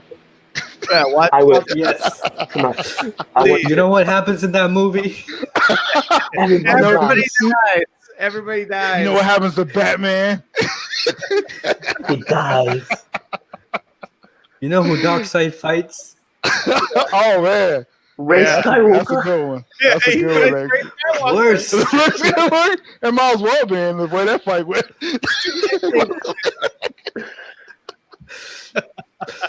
Even then, Ray Skywalker would have won. She would have won that fight easily. She would have won through her power of social justice. She would have killed him, then she would have healed him back to life. The whole healing by kissing Darkseid. By kissing Darkseid. Kissing Darkseid, okay. Oh, we're off the rails now. We're off the rails. But Ancient is really nice to talk to you. You too, dude. Yeah, I'll definitely be sending you some stuff on Twitter and stuff like that. So when she healed the snake, that's when I was like, "This is stupid." Like, wait a minute, hold on a minute. Like, why is she healing people? Like, Yoda couldn't even do that, but you're telling me Rey could do that in like a year and a half? She could heal wounds. You know what I mean? Like, oh, child. I was just whoa. I didn't even mind that healing power of Rey. Maybe it's a force thing. Okay, fine. I was already so pissed at so many plot holes that movie had, on and on and on, and then to top it all off, they kiss. That was where I was like, and that wasn't even like a victory kiss. It was he was dead. She kissed, and then they woke up and kissed. That was like the worst scene ever. Like what? And then where'd the lightsaber come from? How did they get the lightsaber? They never explained that. I'm like, was it like floating in space? Was there like, did somebody pick it up at Cloud City? Like, oh, shit. I mean, it's the power of love. You got Huey Lewis over here. Hold up. Can I just say, the Knights of Ren, I'm reaching for you. Can you see? Oh, I feel that shit. I deserve that, yeah. Listen, I just want to say, the Knights of Ren, poor fellas. They were there for 3 films, and they were like, "Nah, we're gonna make you fight once, and you're done, and you're gonna walk behind They all Kylo." got murdered like easily. They just walk behind Kylo, fam. I'm like, what? They got murdered like the Teen Titans got murdered. No. You know what I mean? Spoiler That was alert. it. All this time, and there it goes. Whatever. They look Spoiler cool. alert. Oh man. All right, you guys. Thank you so much for being on with me. I appreciate it. This was a lot of fun. We should do it again sometime. Definitely. And like I said, I'm going to do this again on Sunday, so I'll definitely hit you guys up. Please But do. until then, thank you so much for being on, man. I really, really appreciate it. No problem. Thanks. Peace All out. right, you guys. Thanks for having. Oh, I cut him off. Wait, Skywalker. All right, Nick. All right. See you later. All right, you guys. Thank you so much for being a part of the stream on the Nickatina Show. We had some great guests. We had a great time. Tune in again on Sunday at 8:00 p.m. and we'll be doing it all over again and covering all the news, all the DCEU news, CBM news, and whatever we can get to. There were some topics that we didn't get to tonight, but in the end, I think we had a good time. Follow me on my channel, Nickatina214, and follow me on Twitter at Nickatina214, and drop a like. And thank you so much for being here. And you guys have a wonderful night. Thank you.